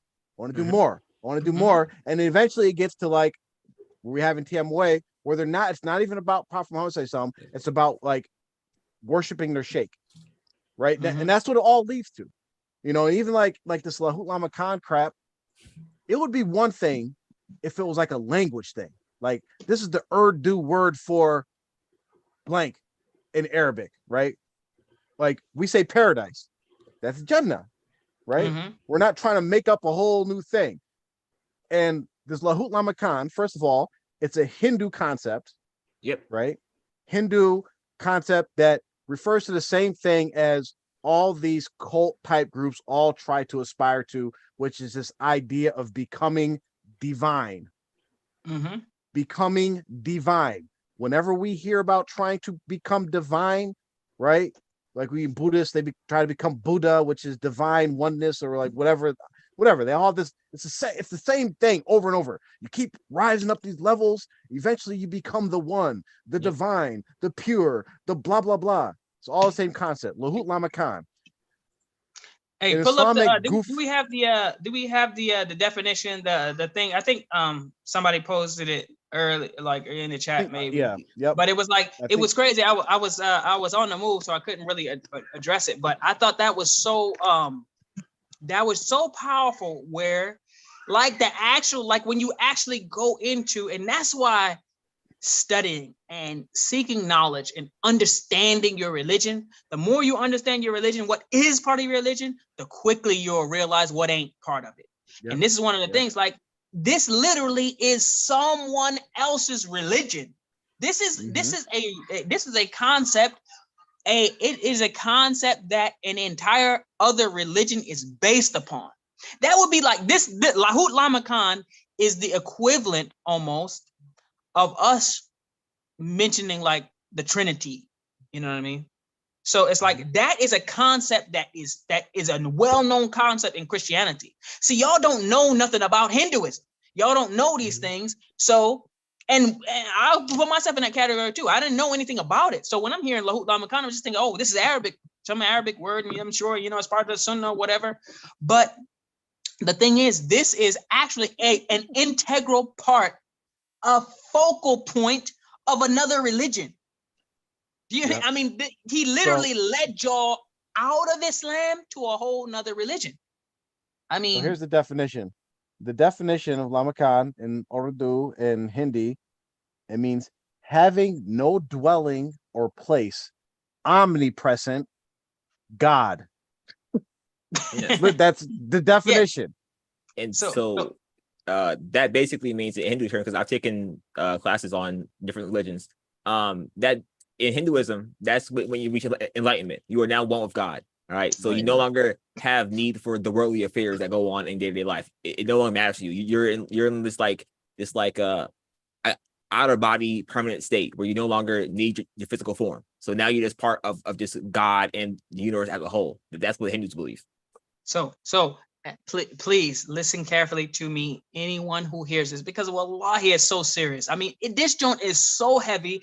I was thinking this Lahut Lamakan was just like, we used to make jokes of it as a kid. Like this, it just sounded funny. And we were like, but it's so serious. Like every single thing that this dude did led you out of Islam. Every single thing. Lahut Lamakan, if we look at the definition is talking about basically, if you make it to Lahut Lamakan, which basically is in TMOA, that's what they say. I want to go to Lahut Lamakan. It's like some place that they thinking it's Jannah or whatever. But if you make it there, what that means is you became God. Yep. You became one with Allah. Ya Allah. You became one with. So this is what it means when you don't even know what you're saying. That's like that's like basically, you know how you see people, like we see it in movies, like you see in movies or whatever, people do the cross or whatever, and you don't know what it means. Right. Like even as kids, sometimes, you know, people be like, you know, before they're about to do something, like about to shoot a shot to win the game, and they just throw the cross, just because we just looking and seeing other people do it, seeing it's funny. But the thing is, so you grew up saying Lahut Lamakan, I want to, that's where I'm trying to go. You don't know what you're saying. What you're saying is that you think. And this is part of their religion. They think they're going to become a God. They're going to become one with Allah. Now, go ahead. Yeah. So the better definition. So there's different definitions, different concepts, a way to define it. But the person summed it up in the room and said, basically, a lot of the hits that I'm getting for Lahut are coming up as divine, divinity, or of the divine. Also with the meaning of house without boundaries. Then in theory, it could mean the divine home. But that's just English trying to kind of understand. So let's really break it down, because in Hindu, it has Hindi, Urdu, other religions. That's the meaning, right? And you see how it ties into Islam, because you're talking about the house of God, right? Or another way that you can kind of understand it is where Allah is, right? So in Islam, we do have this concept of where Allah is. Allah is where he's always been. So if someone ever asks you, where's Allah? He's where he's always been and always will be. That's it, right? Because you get into, oh, is Allah with us? Is Allah close to our jugular veins? Is Allah everywhere, right? Allah is where he always was and always will be. So anyway, in Islamic goofy Sufi terminology, the people that believe in this stuff, and this is why the falsehood that was taught by Mubarak Jelani is so deep that people get caught on multiple levels. So you can have a person saying, yeah, I'm not getting down with that 7 Sultan stuff, right? They understand that, but then they're still going, asking Allah, Ya Allah, please let me make it to Lahut Lamakan, right? Or you can have a person say, yeah, I don't know about that Lahut Lamakan stuff. I don't know. I'm not getting down with the 7 Sultan stuff. And then they can say like, oh, I want to make it to the courts of Rasulullah Sallallahu Alaihi Wasallam. All of these are the same exact thing. Every single one of these are all tied in the same thing. I pulled quotes from various discourses from Mubarak Jelani. And so Lahut Lamakan is allegedly the place of uncreatedness, where Allah is. Allah, right? So whenever you're talking about uncreated, there's only one thing that's uncreated. That's Allah, right? He existed. He's the only thing that existed before creation. Okay, but they're referring to that. So in this goofy, deviant ideology is that a person, a Muslim, could become like, keep rising levels and getting higher and closer to Allah to a point where they achieve annihilation. You'll hear that, right? Or they become one with Allah. Or they reach Lahut Lamakan. This is all the same concept. Okay, when in the 7 Sultans, we had a whole series on that. We got publications out on it. I'm not going to go into detail, but this in Lahut Lamakan is supposedly where Allah created Rasul Sallallahu Alaihi Wasallam, his mirror, his double, and the 7 Sultans. This is also where Mubarak Jelani says that he goes to the courts of Rasul Sallallahu Alaihi Wasallam, which is in Lahut Lamakan. And that he also brings, so all these people in TMOA, that they have these accounts that we went to the courts of Rasul Sallallahu Alaihi Wasallam. You supposedly went to, I don't even know how to describe this without being blasphemous, inside Allah. This is what he's telling y'all. So this is why you have to really look at the beliefs and you have to abandon all of this crap. Anything that you learned within TMOA within the last 40 years, and especially anything that you learned from Mubarak Jelani, you have to just like wipe that out and start from scratch. Absolutely. Literally. I mean, even take it to the level, seriously. If you learn that Fajr was 2 rak'ah and Dhuhr was 4 rak'ah from Mubarak Jelani, wipe it out until you can confirm that that is the case. Yep. It is. I'll tell you, you can take my word for it.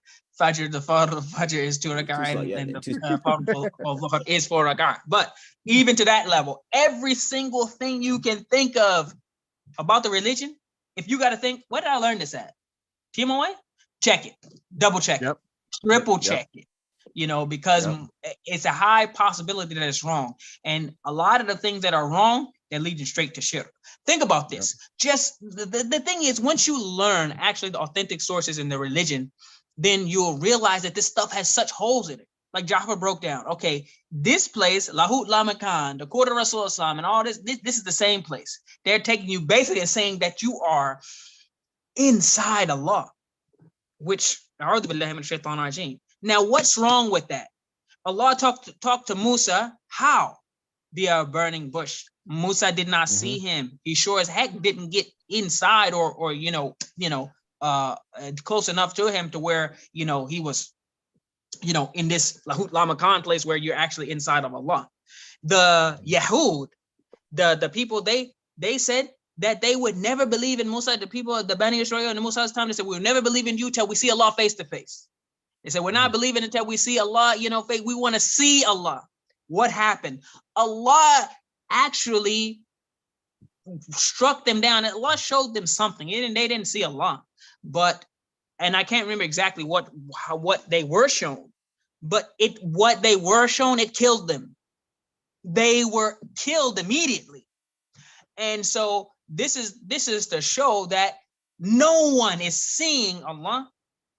And no one is going to be able to withstand the presence of Allah like that. You're not going to be able to do it. Allah already said that if he were to show himself on this mountain that it would crumble. And all the different things, Aisha radiallahu anha said that, Rasul did not see Allah. She narrated this very clearly. He said he did not see Allah, and he told her that the only thing that he could see was so much light. There was a hijab of light or whatever. But the point is, no one can withstand to be able to be, to even see Allah from a distance. Yeah. Let alone become one with Allah. It's not. It's not possible. And it is 100% shirk. And if you believe it, you're not Muslim. You're some other religion. And if you die believing that, based on the teachings and the understanding from the Quran and the Sunnah, if you die believing that you can become one with Allah, or that anyone besides Allah being the one and only, and that anyone is a part of him, or can become part of him, or becomes one with him, or any of that, it's not Islam. And you will die to death and get the reward of those people who die outside of Islam. And we'll let Allah, who tells you, anyone who dies as a kafir, dies as a disbeliever, the only thing he won't forgive is shirk. Yep. It's over. It's a wrap. These things, every last one of them is leading you to shirk in the worst way. That is all that it actually did. We, as Muslims, we already had the one sister talking about the Trinity, and it's hard not to believe Jesus isn't God and all that. But when you understand these teachings, you see why they're okay with this stuff. Yep. But we, as Muslims, we know the Trinity, God having a son, or like how the pagans, Meccan pagans, said God had daughters, or all these different blasphemy things, right? We clearly that's wrong. That's wrong. We that's wrong. How can they believe in this? It doesn't make any sense. Blah, blah, blah, right? These beliefs is like the Trinity on crack, cocaine, heroin, meth, whatever any other drug because they're saying that anybody can get to this level, right? So not only did you have the 7 sultans where you have Allah, then Allah supposedly duplicated himself in Rasul Sallallahu Alaihi Wasallam, and then Allah was so happy about seeing it that he went around it and shook and was trembling.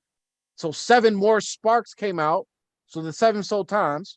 So not only you have that, then they're saying, if you keep on, worshiping and doing all these good things, become a great Sufi and all that, you can also achieve this level. So how many people throughout history have allegedly achieved this level to become one with Allah? So now when you become one with something, you become that thing, right? Because there's only one. So how many different versions of Allah are you promoting in this belief? When Allah says, I am one, there's nothing like me. There's nothing even comparable to me. I am Ahad. This is really just, I'm at a loss of words. I mean, who's that? Oh, we got Jawad. Assalamu alaikum. What's up with y'all brothers? How y'all doing? Good. How you doing? Mashallah, mashallah. Jafar, I think you bring up a good point. This is a really good show today, and I appreciate y'all doing what y'all doing. I was thinking about this exact same thing the other day. Because I was zoning on the fact that people always say, when you speak out against a lot of these things, that you hate Ahlul Bayt. And the more that you break this down, if anybody really cares about their sheikh, whoever their sheikh is, and you have a sheikh that has done some of the things and has categorized themselves in such a way, if somebody cares for a sheikh that has done some of these things, they would give charity, they would fall on their knees, they would beg Allah tremendously to forgive somebody who has made statements that are completely outside of the fold of Islam. One of the things I think that you mentioned was that, he actually claimed to be part of Allah. I mean, just think of these things. He claimed to be part of Allah. He lied on Prophet Muhammad Sallallahu Alaihi Wasallam. How blatant can you be? He lied on him. I went to the court and we make decisions up there. He actually lied on him. He said, if you don't fear Allah, fear me. If you don't fear tax laws, fear the IRS. As if this is some kind of light thing when you talk about people's souls. And people always have a tendency of saying, you have a flaw, therefore you cannot speak. And you're like, wrongdoing is wrongdoing, regardless. And when your job is to lead people and guide them in a certain direction, the people aren't raised in chains because of it. You are. because of the things that you teach them. I mean, these are all these horrendous sunnahs that you start. He lied on Hazrat Ali, one of the greatest men that were ever created. He 100% lied and said Hazrat Ali Quran Waj came and got him. Who says things like this? In the history of Islam, what crazy man has ever said Hazrat Ali skipped all the prophets, all the Sahaba, all the righteous generations, all the scholars that we have today who've been studying 40 plus years of their life, actually studying in university, teaching, traveling around the world, that he came to you? Like, what kind of, like the level of disrespect for Ahlul Bayt, disregard for Allah subhanahu wa ta'ala is shocking. And on top of that, if you don't fear Allah, fear me. Like, when you think about this, if that was your uncle, your friend, your brother, your sister, your aunt, somebody you knew and you actually cared about, you would be on your knees begging Allah to forgive them, because this stuff, Allah says He doesn't forgive these things. Yep. You know what I'm saying? Yeah. And if someone can disagree, I pray to Allah they can disagree by opening Allah's book and disagreeing with the book. Because if you can't, it's shocking. So I mean, I know people that come in that like always try to rebuttal anytime I say something about these things. But they can only point out my faults. They can't argue to Allah and to the Sunnah. So, sorry to interrupt the show, but I just want to let y'all know. No, it's good. Alhamdulillah. Bless y'all. This is a difficult thing, and brother, to be this face of what it is that you're doing is a difficult thing to do. It is not an easy thing to do. I mean, Allah reward you for that. I mean, He help you, for the times that the pitfalls and things like that. May He help us all. But shukran for y'all time. I ain't we gonna miss you, brother. I'm here. I'm here. We know. Alhamdulillah. All right, well, you bring up a good point, and it's evident, and people are saying this, that this fake love for Rasulullah Sallallahu Alaihi Wasallam and Ahlul Bayt. We have done more to defend your Sheikh's family than y'all have.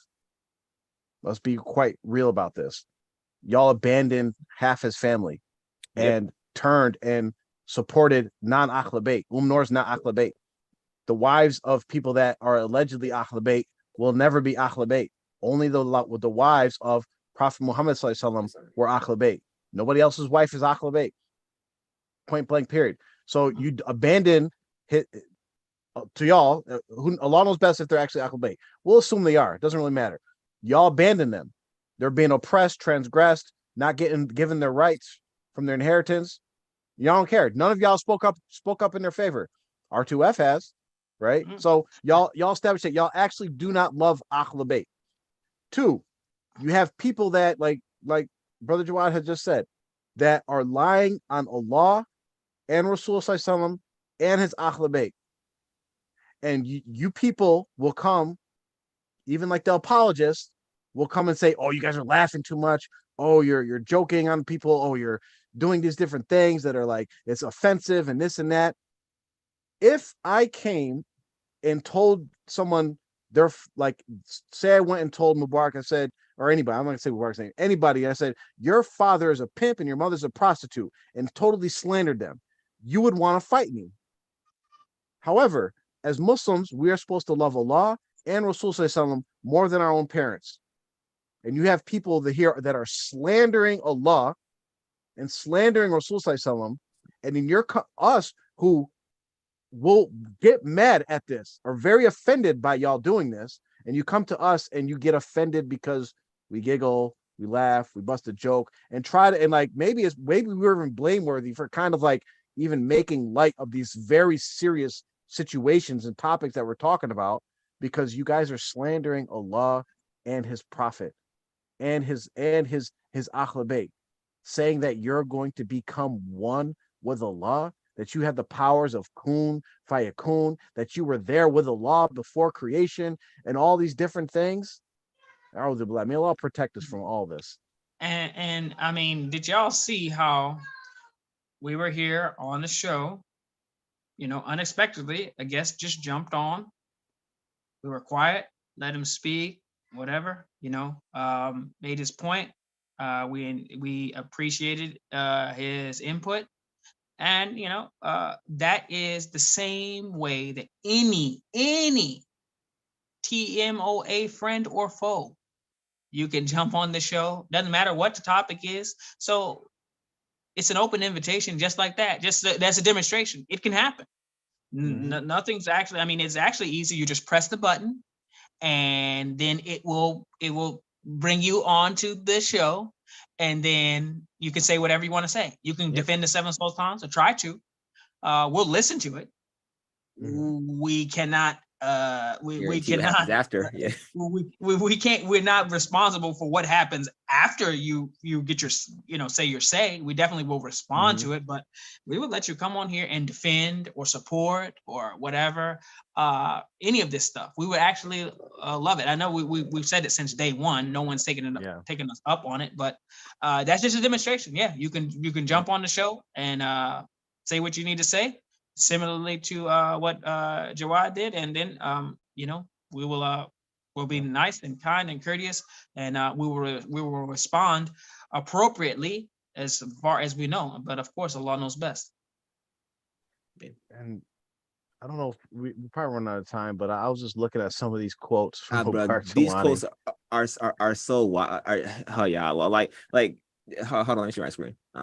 Just pull some things out that you noticed. Like the one I noticed real quick was how he's talking about this achieving this lahut lamakan. It's on, I think it's on the second page, where he says, he said it's only the seekers of truth who are committed and have already been exposed to my teaching. Yes, his teaching. He just pulled monopoly over it. Like, no, you gotta go through my warehouse to get to this stage. He says it's a stage between life and death. What's the only being that life and death doesn't apply to? Allah. But he's saying, people, you could get that stage too. Yeah. Like this entire document is just so. But okay, so right here, you had to highlight, right? So listen, he says, this is Lahut Lamakan, the kingdom of Allah is above all of these things. He is closer to you than your jugular vein. Just look inside you. We are in him and he is in us. Like, this is shirk. Yeah. This is shirk. This is 100% shirk. So Allah is inside you. No. This is shirk. This concept right here. This statement. This is the statement of Mubarak Jalani. This is shirk. And if he died believing it, then his account is with Allah 100%. But this is shirk. Allah knows best. Hazrat Ghadsul Azam also says, I was with Rasulullah when Kun Fayakun was said. Like, oh yeah. I can't say. He also says in the beginning, like up until Lahut Lamakan, Prophet Muhammad was known as Ahmed. Beyond that, he is known as something else. However, when he comes here, he is known as Muhammad Sallallahu Alaihi Wasallam, the praise, the glorified, the propaganda, and the guider of the Torah and of the gospel, for whom Allah created everything. Like he is, like he got a whole mystery name now. I'm about to say, like he has a secret agent name when he comes to Earth because he's not in Lahut Lamakan. Like these are just the things. Like, and I'm sure if every discourse from Barkelani was still available, right? And we could just go to them. Like he's probably said much more outlandish things, but I mean, at the end of the day, like Jafar Mubarak always said, like at the end of the day, it is just shirk, right? It's shirk clear as day, but it's just so many accounts. It's like, you know how like they like take folks in for like a murder case, and it's like, okay, well, you have a murder here of this person here. Jelani has like 78 murders of religion. And it just keeps on piling on. It's like, okay, well, shirks here, shirks here. It's like, damn, did you ever just stop? He's one of those murderers that they give him like 75 consecutive life sentences. Yeah, it's like no chance of parole, like nothing. You just die forever. Like, and I mean, one of the concepts, and this is one thing that we have to start mentioning. We really have to start mentioning it and trying to get people to start thinking with the right mindset. And the thing is, when you're thinking with the right mindset, will keep you out of trouble as religiously, without you even knowing for sure what you don't have to know everything. And one of the things in the academy, al-Madrasat al-Umariya, is when they, one of the sheikhs, I believe it was Abdul Rahman Hassan, and he was saying that, or maybe it was Muhammad Tim Humble. I don't know, one of the two. I can't remember which one was breaking it down. I think it was Tim Humble. Anyway, he said that one of the beginning principles, the first principles you learn in being a student of knowledge and understanding religion, is the first thing. It actually was the first one he gave, was that the statements of the scholars, and Mubarak Jilani was not a scholar, but they're considering him one. So the statements of the scholars are not proof in and of itself, rather they require proof. So if your favorite sheikh says the moon is actually Jannah, it's actually in paradise, right? That statement is not proof that the moon is in paradise. It actually requires proof. He should provide the proof. Allah said in Surah Al-Qamar, or Rasul said in Hadith al-Nawawi, or wherever. He provides the proof. That is what the religion is based on. It's not based on the sayings, the words of any man. No one. There's Allah and the last mention of Rasulullah. Those are the proof. Everything that anyone else says after that is based on those sources. So the scholar, the sheikh, whoever you follow, if you just think of this concept, whatever they say, it requires proof in order to be able to take it as a fact in the religion. And if you look at this document, it's like, wow, there's no proof for any of this. And actually there's proof against it. Yep.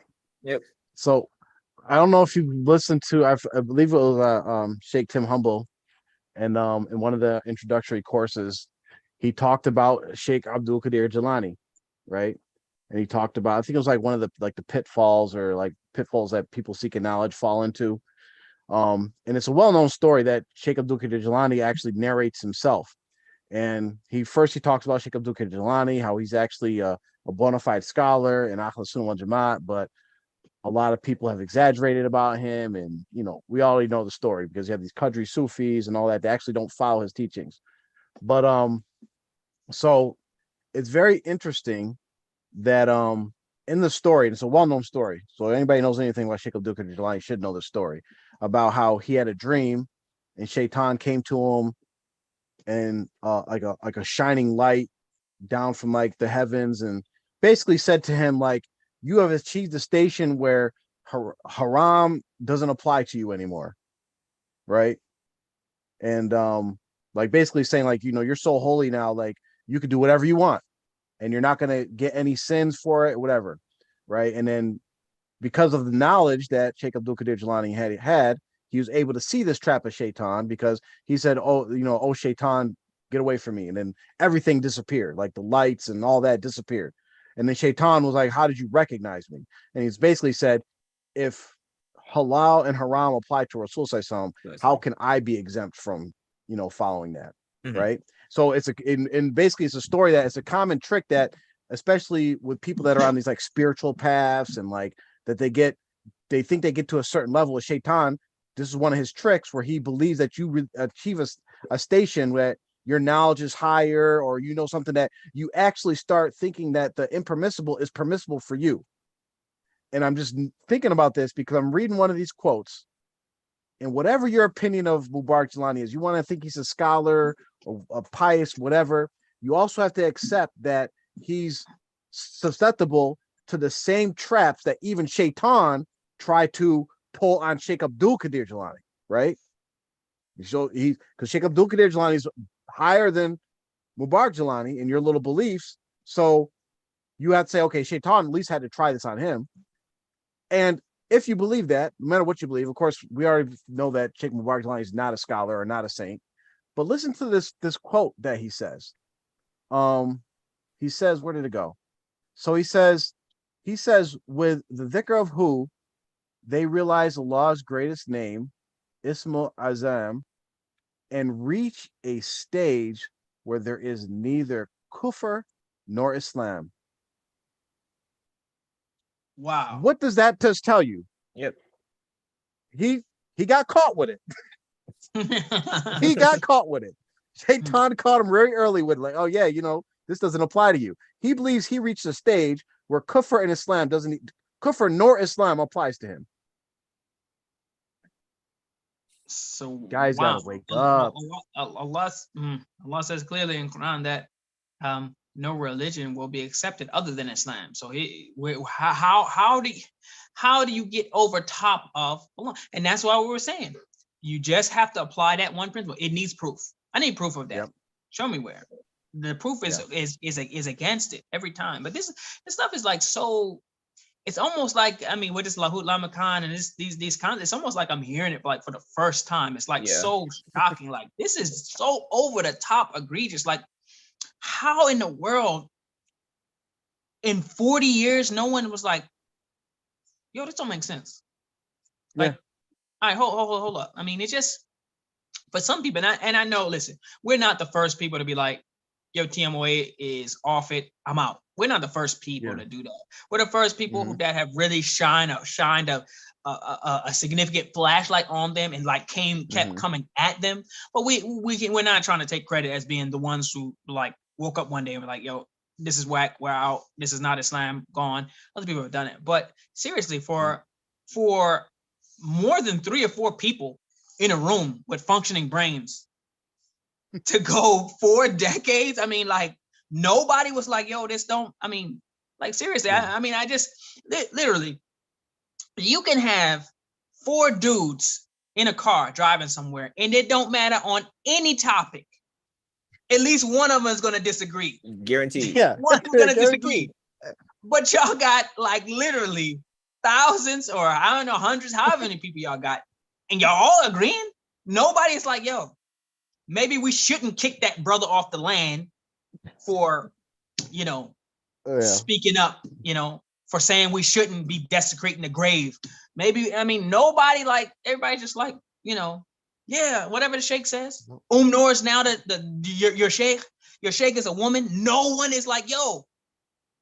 And no one after Jummah, nobody after Jummah, I said, literally, I've given a khutbah sometimes and literally I'm talking about between the salah, between the iqamah and the salah, a fight almost broke out where people was like just disagreeing with what was said or whatever. Like literally, I mean, it's like, so, I mean, you mean to tell me that at no point in time after the khutbah, nobody said, yo, I don't agree with XYZ. Nobody?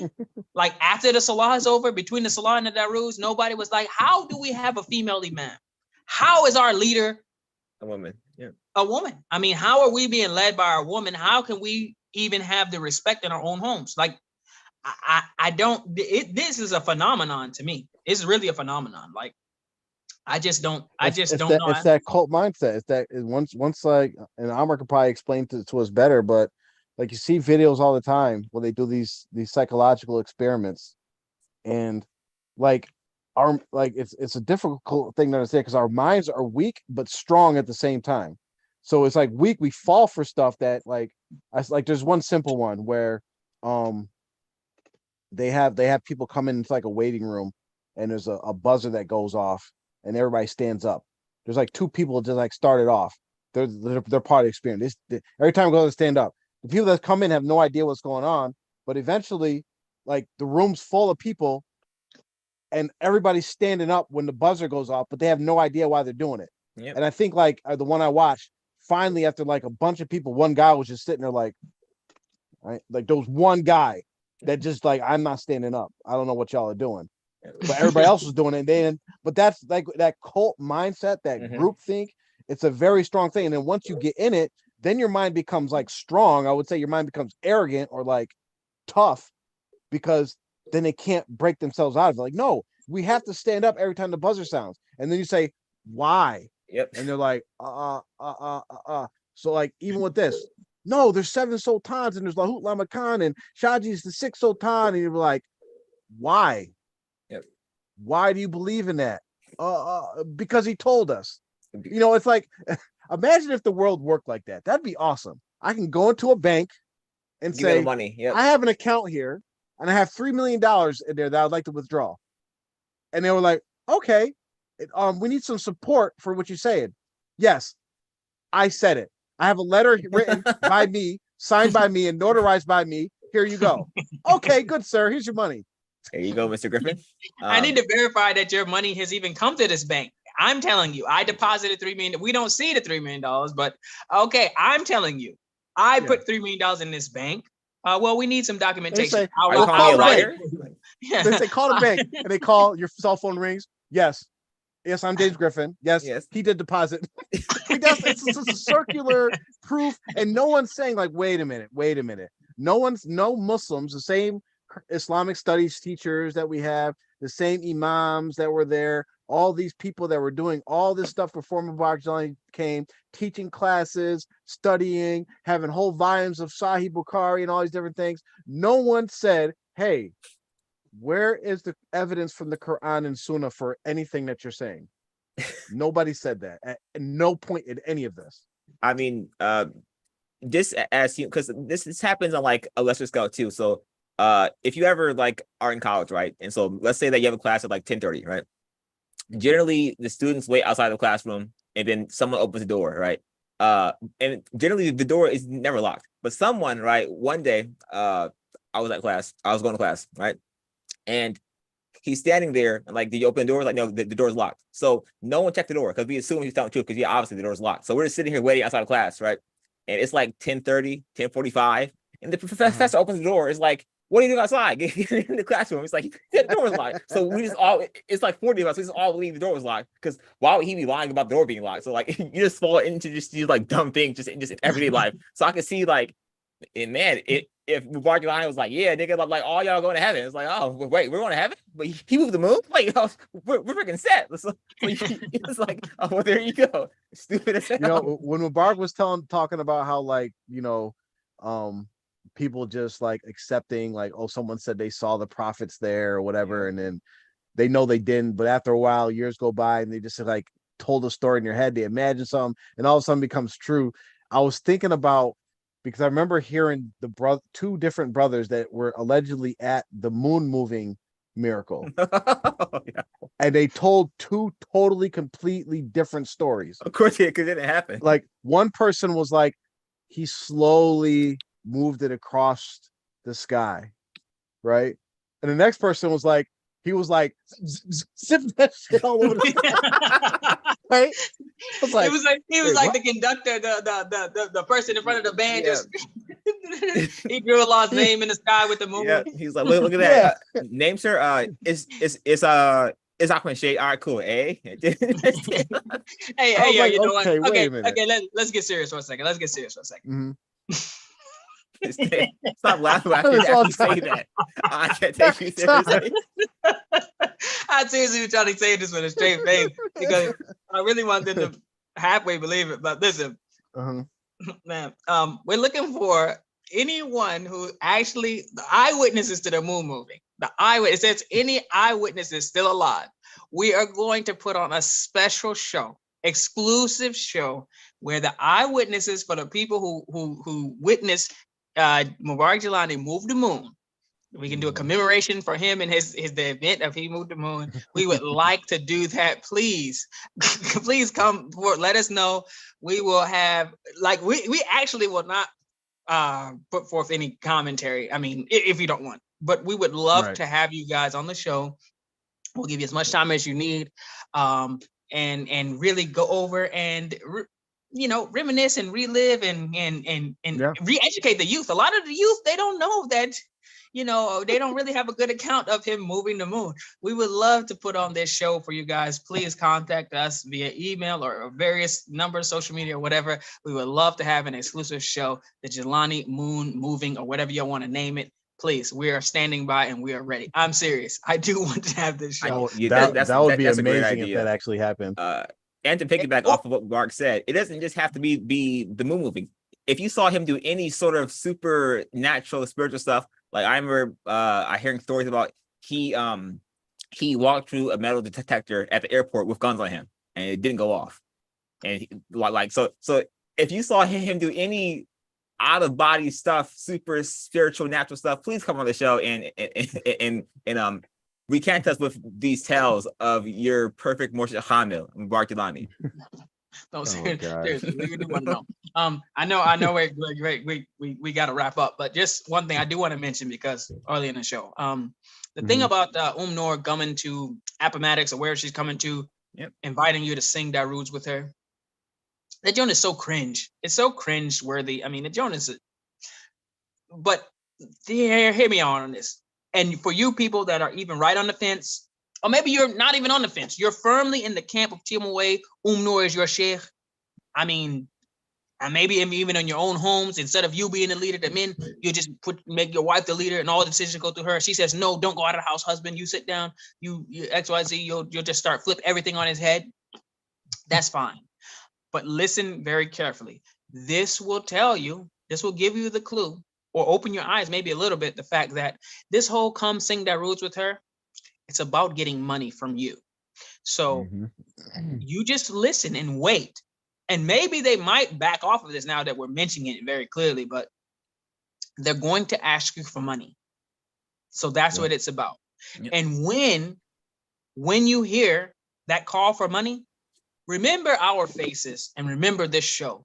And remember that we told you already, just like many other things that we told you were coming. It's not because we're not geniuses, we're not psychics, we're not anything like that. But this is just the way that these types of organizations work.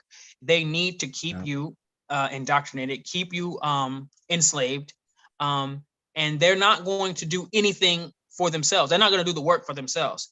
The work is getting you to fund their lifestyle, and the funding is running out, so they're going to ask you for money. So when they do, remember us, remember Allah, and then remember us. And so some of these things that we've been saying, maybe you'll say, well, if they were right about this, if they were truthful about this, perhaps everything else they were saying is on point as well. And just one more thing to add to Mubarak. If you are a single male, ages like 30 and up, do not give your money to Noor. All right, she has more money than you. All right, so your little like few dollars that you're gonna go there, and be like, oh, I'm here to support the sheikh, but I have to, have my dab. I can give money to Noor directly. Oh, here's $100. Like, listen, sir. She does not want you for the most part. All right, she's there only for cash. All right, and she's going to leave and probably never see you again. So you do not think that like this is the time you're gonna go there and shoot your shot at Noor and just swear off her feet. And someone's gonna get lucky though. Someone's gonna get lucky. Someone's gonna get lucky. All right. Someone's gonna get bagged up by Noor. Trust me. But like Mubarak, I just want to add that, like Mubarak said, is these events, it's what they call love bombing, right? It's part of the scam. They keep you in your abusive pattern. Right. So, and again, it all ties back to like, look, you're going to sing Darudes. It's going to be, you're going to be involved in music. You're going to be feeling good. You're going to feel the emotions. You're going to feel all happy that you got to hang out with everybody, sing, eat, have a good time. And you're invigorated. Wait, Jaffer, you have to bring your own food. That's what it said. It said on the flyer, bring your own food. That's what it said. So they're not even feeding you. You gotta bring your own. So you're gonna eat your own food. Your Tupperware is gonna be there. Yeah. But you're gonna feel good. You're probably gonna have a good time.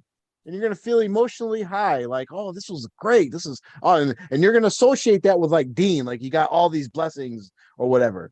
And then right at that moment, like Mubarak said, alhamdulillah, she could probably give a final words. Alhamdulillah, shukran for everybody coming and blah, blah, blah. It's like those at the masjids where they have these traveling speakers and like, like, oh, this one's going to be a money grab, right? Yep. He's coming to speak about whatever, like Palestine or whatever. And then at the end, it's always like, we need money because we're starting a masjid. Alhamdulillah, whatever, it's part of the thing. But Noor's not building a masjid.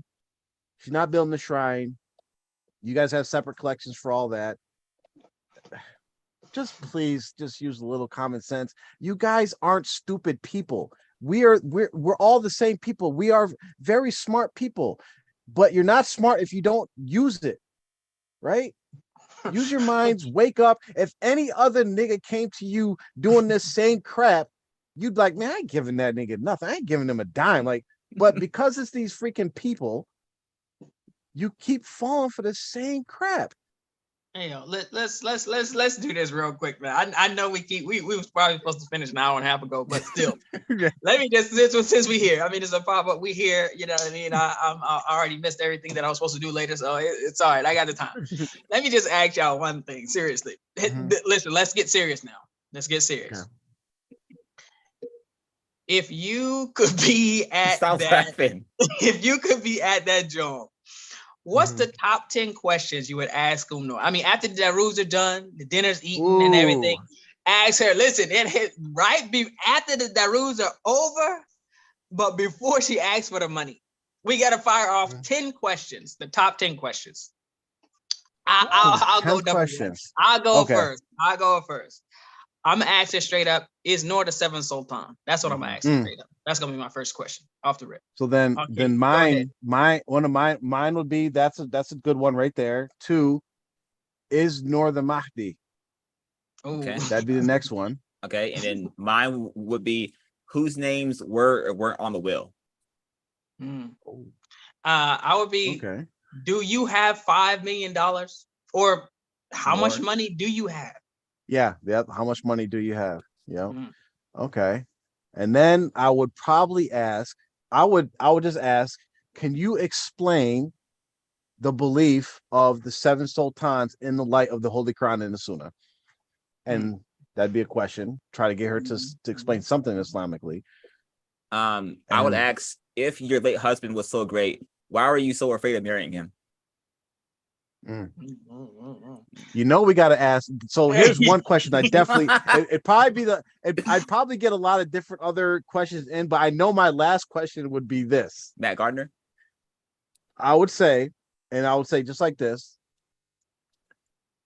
Noor, your husband, or your late husband, your Sheikh Mubarak Jilani, had said that halal marriages is the equivalent of prostitution.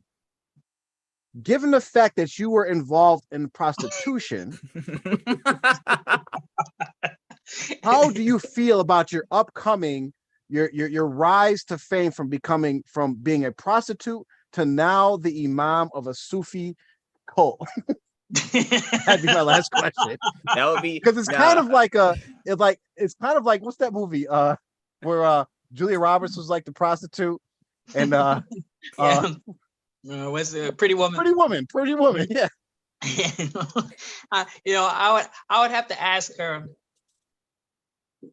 being that you are the unquestioned leader of all the children, the women, and the men of TMOA, after you, who's second in charge? That's a good one. Or maybe I should just say, is Ahmed person in charge?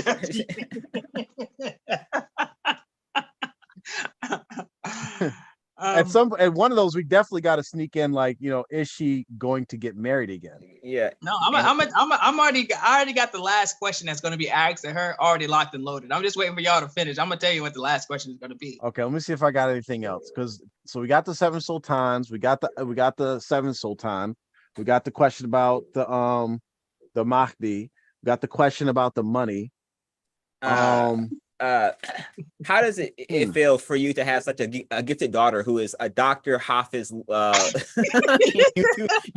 star at the age of 19? All right. I also hear that she's also a fighter as well. So how does? Oh, that's right. That's right. Quite the accomplishment you have there as a mother.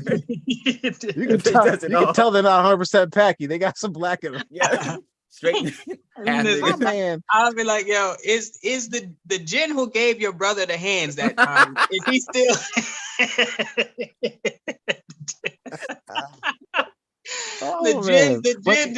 the jinn who two-piece Hussein Adams? I mean, are you what was your thoughts and feelings hearing that your brother took a real whooping from a jinn? You know what? Seriously though, one of the questions that has to be asked, and this will probably expose a lot for people in TMOA, is what are your plans for TMOA for the next 10 years? Because there's no plan. It's just keep whatever we can do to keep the money coming in. There's no long-term like infrastructure plans, like Dawa plans, like nothing.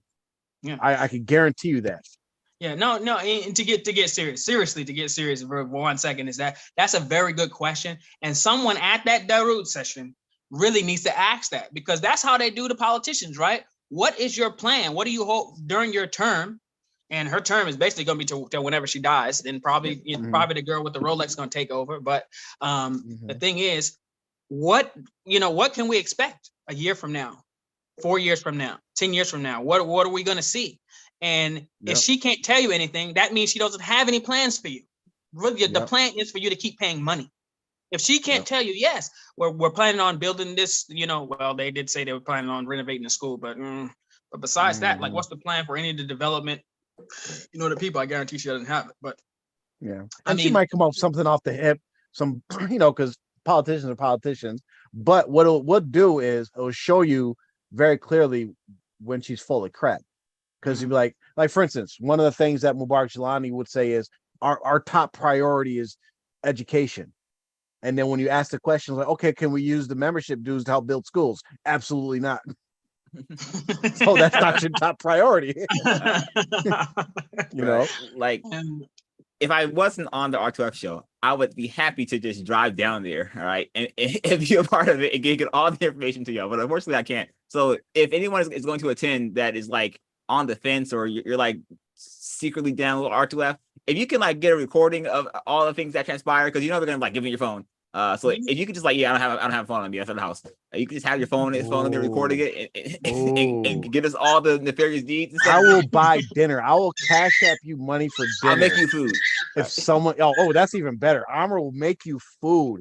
If someone can get us some type of footage from that. Yeah, listen, provide us with the receipts of your gas and your time or whatever the minimum wage is in your county, we'll double it. For whatever time it takes you to do the operation, we'll pay you. We'll put you on the payroll. We got all this Wahhabi money. Yes, sir. The Saudis, we're already most wanted. But you know what I would do? I mean, the last question I would definitely have for her is, I would go outside first. But there's probably no gardens or anything there well, it's not on the land, so I probably would be able to find a rose. I would find a rose. I would stand up. This nigga's so stupid.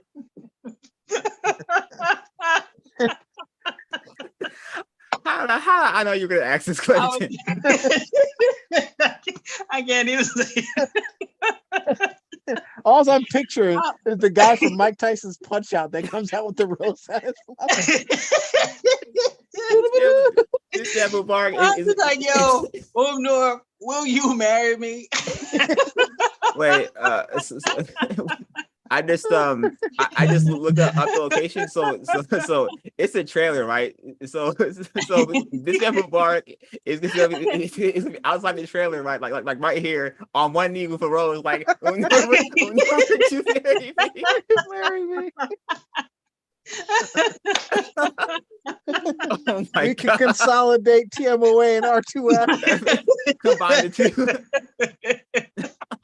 Oh my God, man! We'll go with that money. Lady. I mean, because if you think about it, this Mubarak has been subtly like giving us hints that like he's trying to find someone who's a millionaire. Don't make me sing the song. A whole new world. Mubarak's gonna get married. The next message that comes out. All right, kids that are 5 that can walk must be working at some business, paying 30%. Yo, all the kids in the daycares need to be running the pockets of the other kids and bring it back to something. Taking a percentage cut of the bullies. Oh my God! But seriously, as I like this exercise you did, because what we just did for you people in 2MOA, you guys have to be doing similar stuff in your own context. Because if you really care about your community, you have someone like you had no access to your sheikh, Mubarak Jelani. He was in Pakistan. You could only like maybe write a letter to admin and maybe they would give it to him or not, whatever. You have Noor, because she's trying to keep this stuff together. She's actually coming to y'all, gonna be here. So one test is you should come up with like 2 or 3 questions. Test the waters. Just serious questions, not stupid questions, serious questions about your future about your guidance, your spiritual guidance, stuff that relates to that, right? One, the first test is if you actually get access to ask her a question. If she denies access and you can't even get access to her, then technically she's not even your sheikh, according to like Islamic standards, because you have no access to her. Two, if you do get access to her, really put some pressure on her with some real serious questions that actually mean something for your future, your family's future, and everybody else's future. Like y'all should go there and ask her, why does my 16-year-old have to pay percent? Explain to me the logic behind that. Why do we have to pay percent at all? Where does the money go and what do you use it for? Yep. Why do you live in Pakistan when we all live over here? Your husband's not keeping you hostage anymore. What happened to the school that we raised 75K for and then 5K for that never happened? What happened to IQOU University that used to start randomly? What happened to Noor Academy? What happened? Why'd you send 11 niggas overseas to go do relief fund? We could have gave the money to the people in Pakistan. They raise money. They raise money to send these niggas to Pakistan, and then immediately we need money to operate. You should have used the money for that. What kind of leadership do they got going on here? Yeah. Oh my goodness. Oh man. Oh my goodness. I do have any questions? They want to know when Mubarak's gonna do his interview. Oh yeah. You know what? I was thinking we could talk about this in the room, but I was thinking that starting in the new year, and we talked about this before, like at the beginning of the R2F show, is that the R2F show, we do it live, but we will not have it the full show be available for everybody to watch, and then we only publish clips. Yeah. Something like that, so that we can, drive more participation in the actual live show and maybe create some more content just by producing relevant clips or whatever, something like that. And I think there's something on maybe in the YouTube features, or that we can do like shows that you have to subscribe for or register for, or something like that. Memberships, yeah. Yeah, because I noticed, like, I was just looking at some of the shows and their views and all that, and when people view them, and like when people engage with them, and people are like engaging with them like weeks after we already have the show, like when we're not even paying attention to that topic or anymore, But that's one thing. So like if we do that, people, if they're watching this now, this is a sign that if like you may want to start tuning in when we're actually live, and if you want to actually get feedback or actually contribute, especially you guys that are in there trolling, the trolls are getting a little bit more bold. At least some people are trolling in their real names now. Maybe people are getting up courage that actually Islam dates cream, but maybe people are getting the courage. Maybe somebody will have the courage to actually come on the show and defend their beliefs, so we can really show how false this stuff is. But I don't know. I think some things need to change in the new year about how we put our content out there, what type of content we cover. But yeah, we could do Mubarak's interview whenever he's ready. Yeah, we'll talk about it. I'll find a day to knock it out. Hey. She's been trying to get on the show for a while now. Hey. Her first words is gonna be shirk. Second word, bidah. You want a yogurt? Shirk. Bidah. Oh man. So I guess that's it. Yeah. Damn, we went in tonight. Yeah, man. A lot of things have to be covered though, so I mean, you can't really like blame us. Once you go past a certain point, it's no point in having time limits. It's just go until you're finished. So that's next week then, probably, because we might be able to. Yeah, I think next week we had scheduled the conditions of the lands. Oh yeah, but I don't know. We might be able to newsflash, all of them are ghetto. There you go. That's the show. That is the show. They're ghetto currently. They've been ghetto. Folks don't take out the trash regularly. Anyway. How Roads about are this? always So full of trash. how about if y'all want us to have a show this coming Thursday, because we might have to skip Thursday since we've been on. Next Thursday, someone get us that footage from y'all Nasheed party, Yeah, there you go. and You get to we'll that do a shade show party. for y'all on Umnor's Nasheed party. But please, if Umnor's daughter is singing, I do not want to hear that footage. All right. Yeah, we Well, can. You I can do. skip that. Oh, I You want to do. hear it? Yeah, man. Nor did he even want to hear it. Yeah. This nigga Nor said, "Hell no, I'm sick of your shit."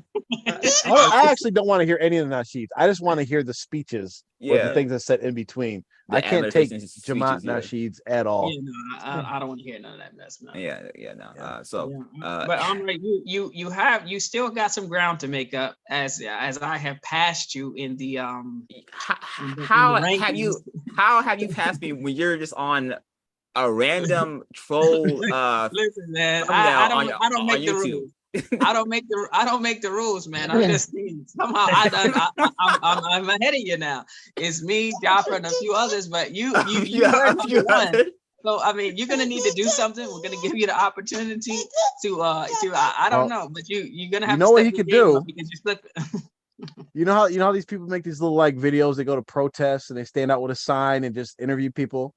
So you go to the Nasheed party, stand across the street with a sign, you're in a cult, prove me wrong, and see if he comes and does interviews. Stop it, Johnny. Nah, I think my spot's secure, Bark. All right. I'm chilling. All right. Listen, man, the official, the official. Listen, this is how we get the rankings. The rankings are done by bogus posts and wanted posters and whatever, and that's how we know. That's how we know who's in the lead. And based on the last bogus, troll attempt, I mean, Brian Morrow, you and Jaffer are top 3. And I need top 4. The APA rankings currently. I haven't lost yet, but I still put in the rankings. Hey, listen, you haven't lost, but you still slipped in the rankings. I'm just telling you. I'm just informing you. All that needs to happen is that someone leaks the R2F chat logs and then I'm number 1 forever. All right. So all that needs to happen. I mean, listen, I jumped you in the ratings and I had a bye that week. I was on a bye week and still jumped you in the ratings. I mean, I don't even know how that happened. It's kind of embarrassing for you. No. Yeah. I think what it is that they have the freaking voter fatigue, right? You know how like LeBron can win MVP every year? So like I'm on every show. So like eventually they're just tired of me just giving this the same. Oh, he's like the new face. He's a new foreign white player. So that's why I give him MVP. Yeah. So this man Mark, he's kind of here. He's kind of not here. He's late. He shows up when he wants to, but he gonna give you 40 points. All right. So I'm just here because he's like Kyrie. He's basically Kyrie. Yeah, Kyrie. He plays when he wants to, bro. Anti-vax too. This man. Oh yeah. Man. All right. Let's close this out. Who you got us, Amr? Sure, yeah. Allahumma rzuqni tafakkuri wa tadabburi bima yatluhu lisan min kitabik wa fahmahu wal ma'rifa bima anihi والنظر في الأجابه أما بذلك ما بقيت إنه على كل شيء قدير سبحان ربك رب العزة عما يصفون والسلام على المرسلين والحمد لله رب العالمين وآخر دعوانا الحمد لله رب العالمين.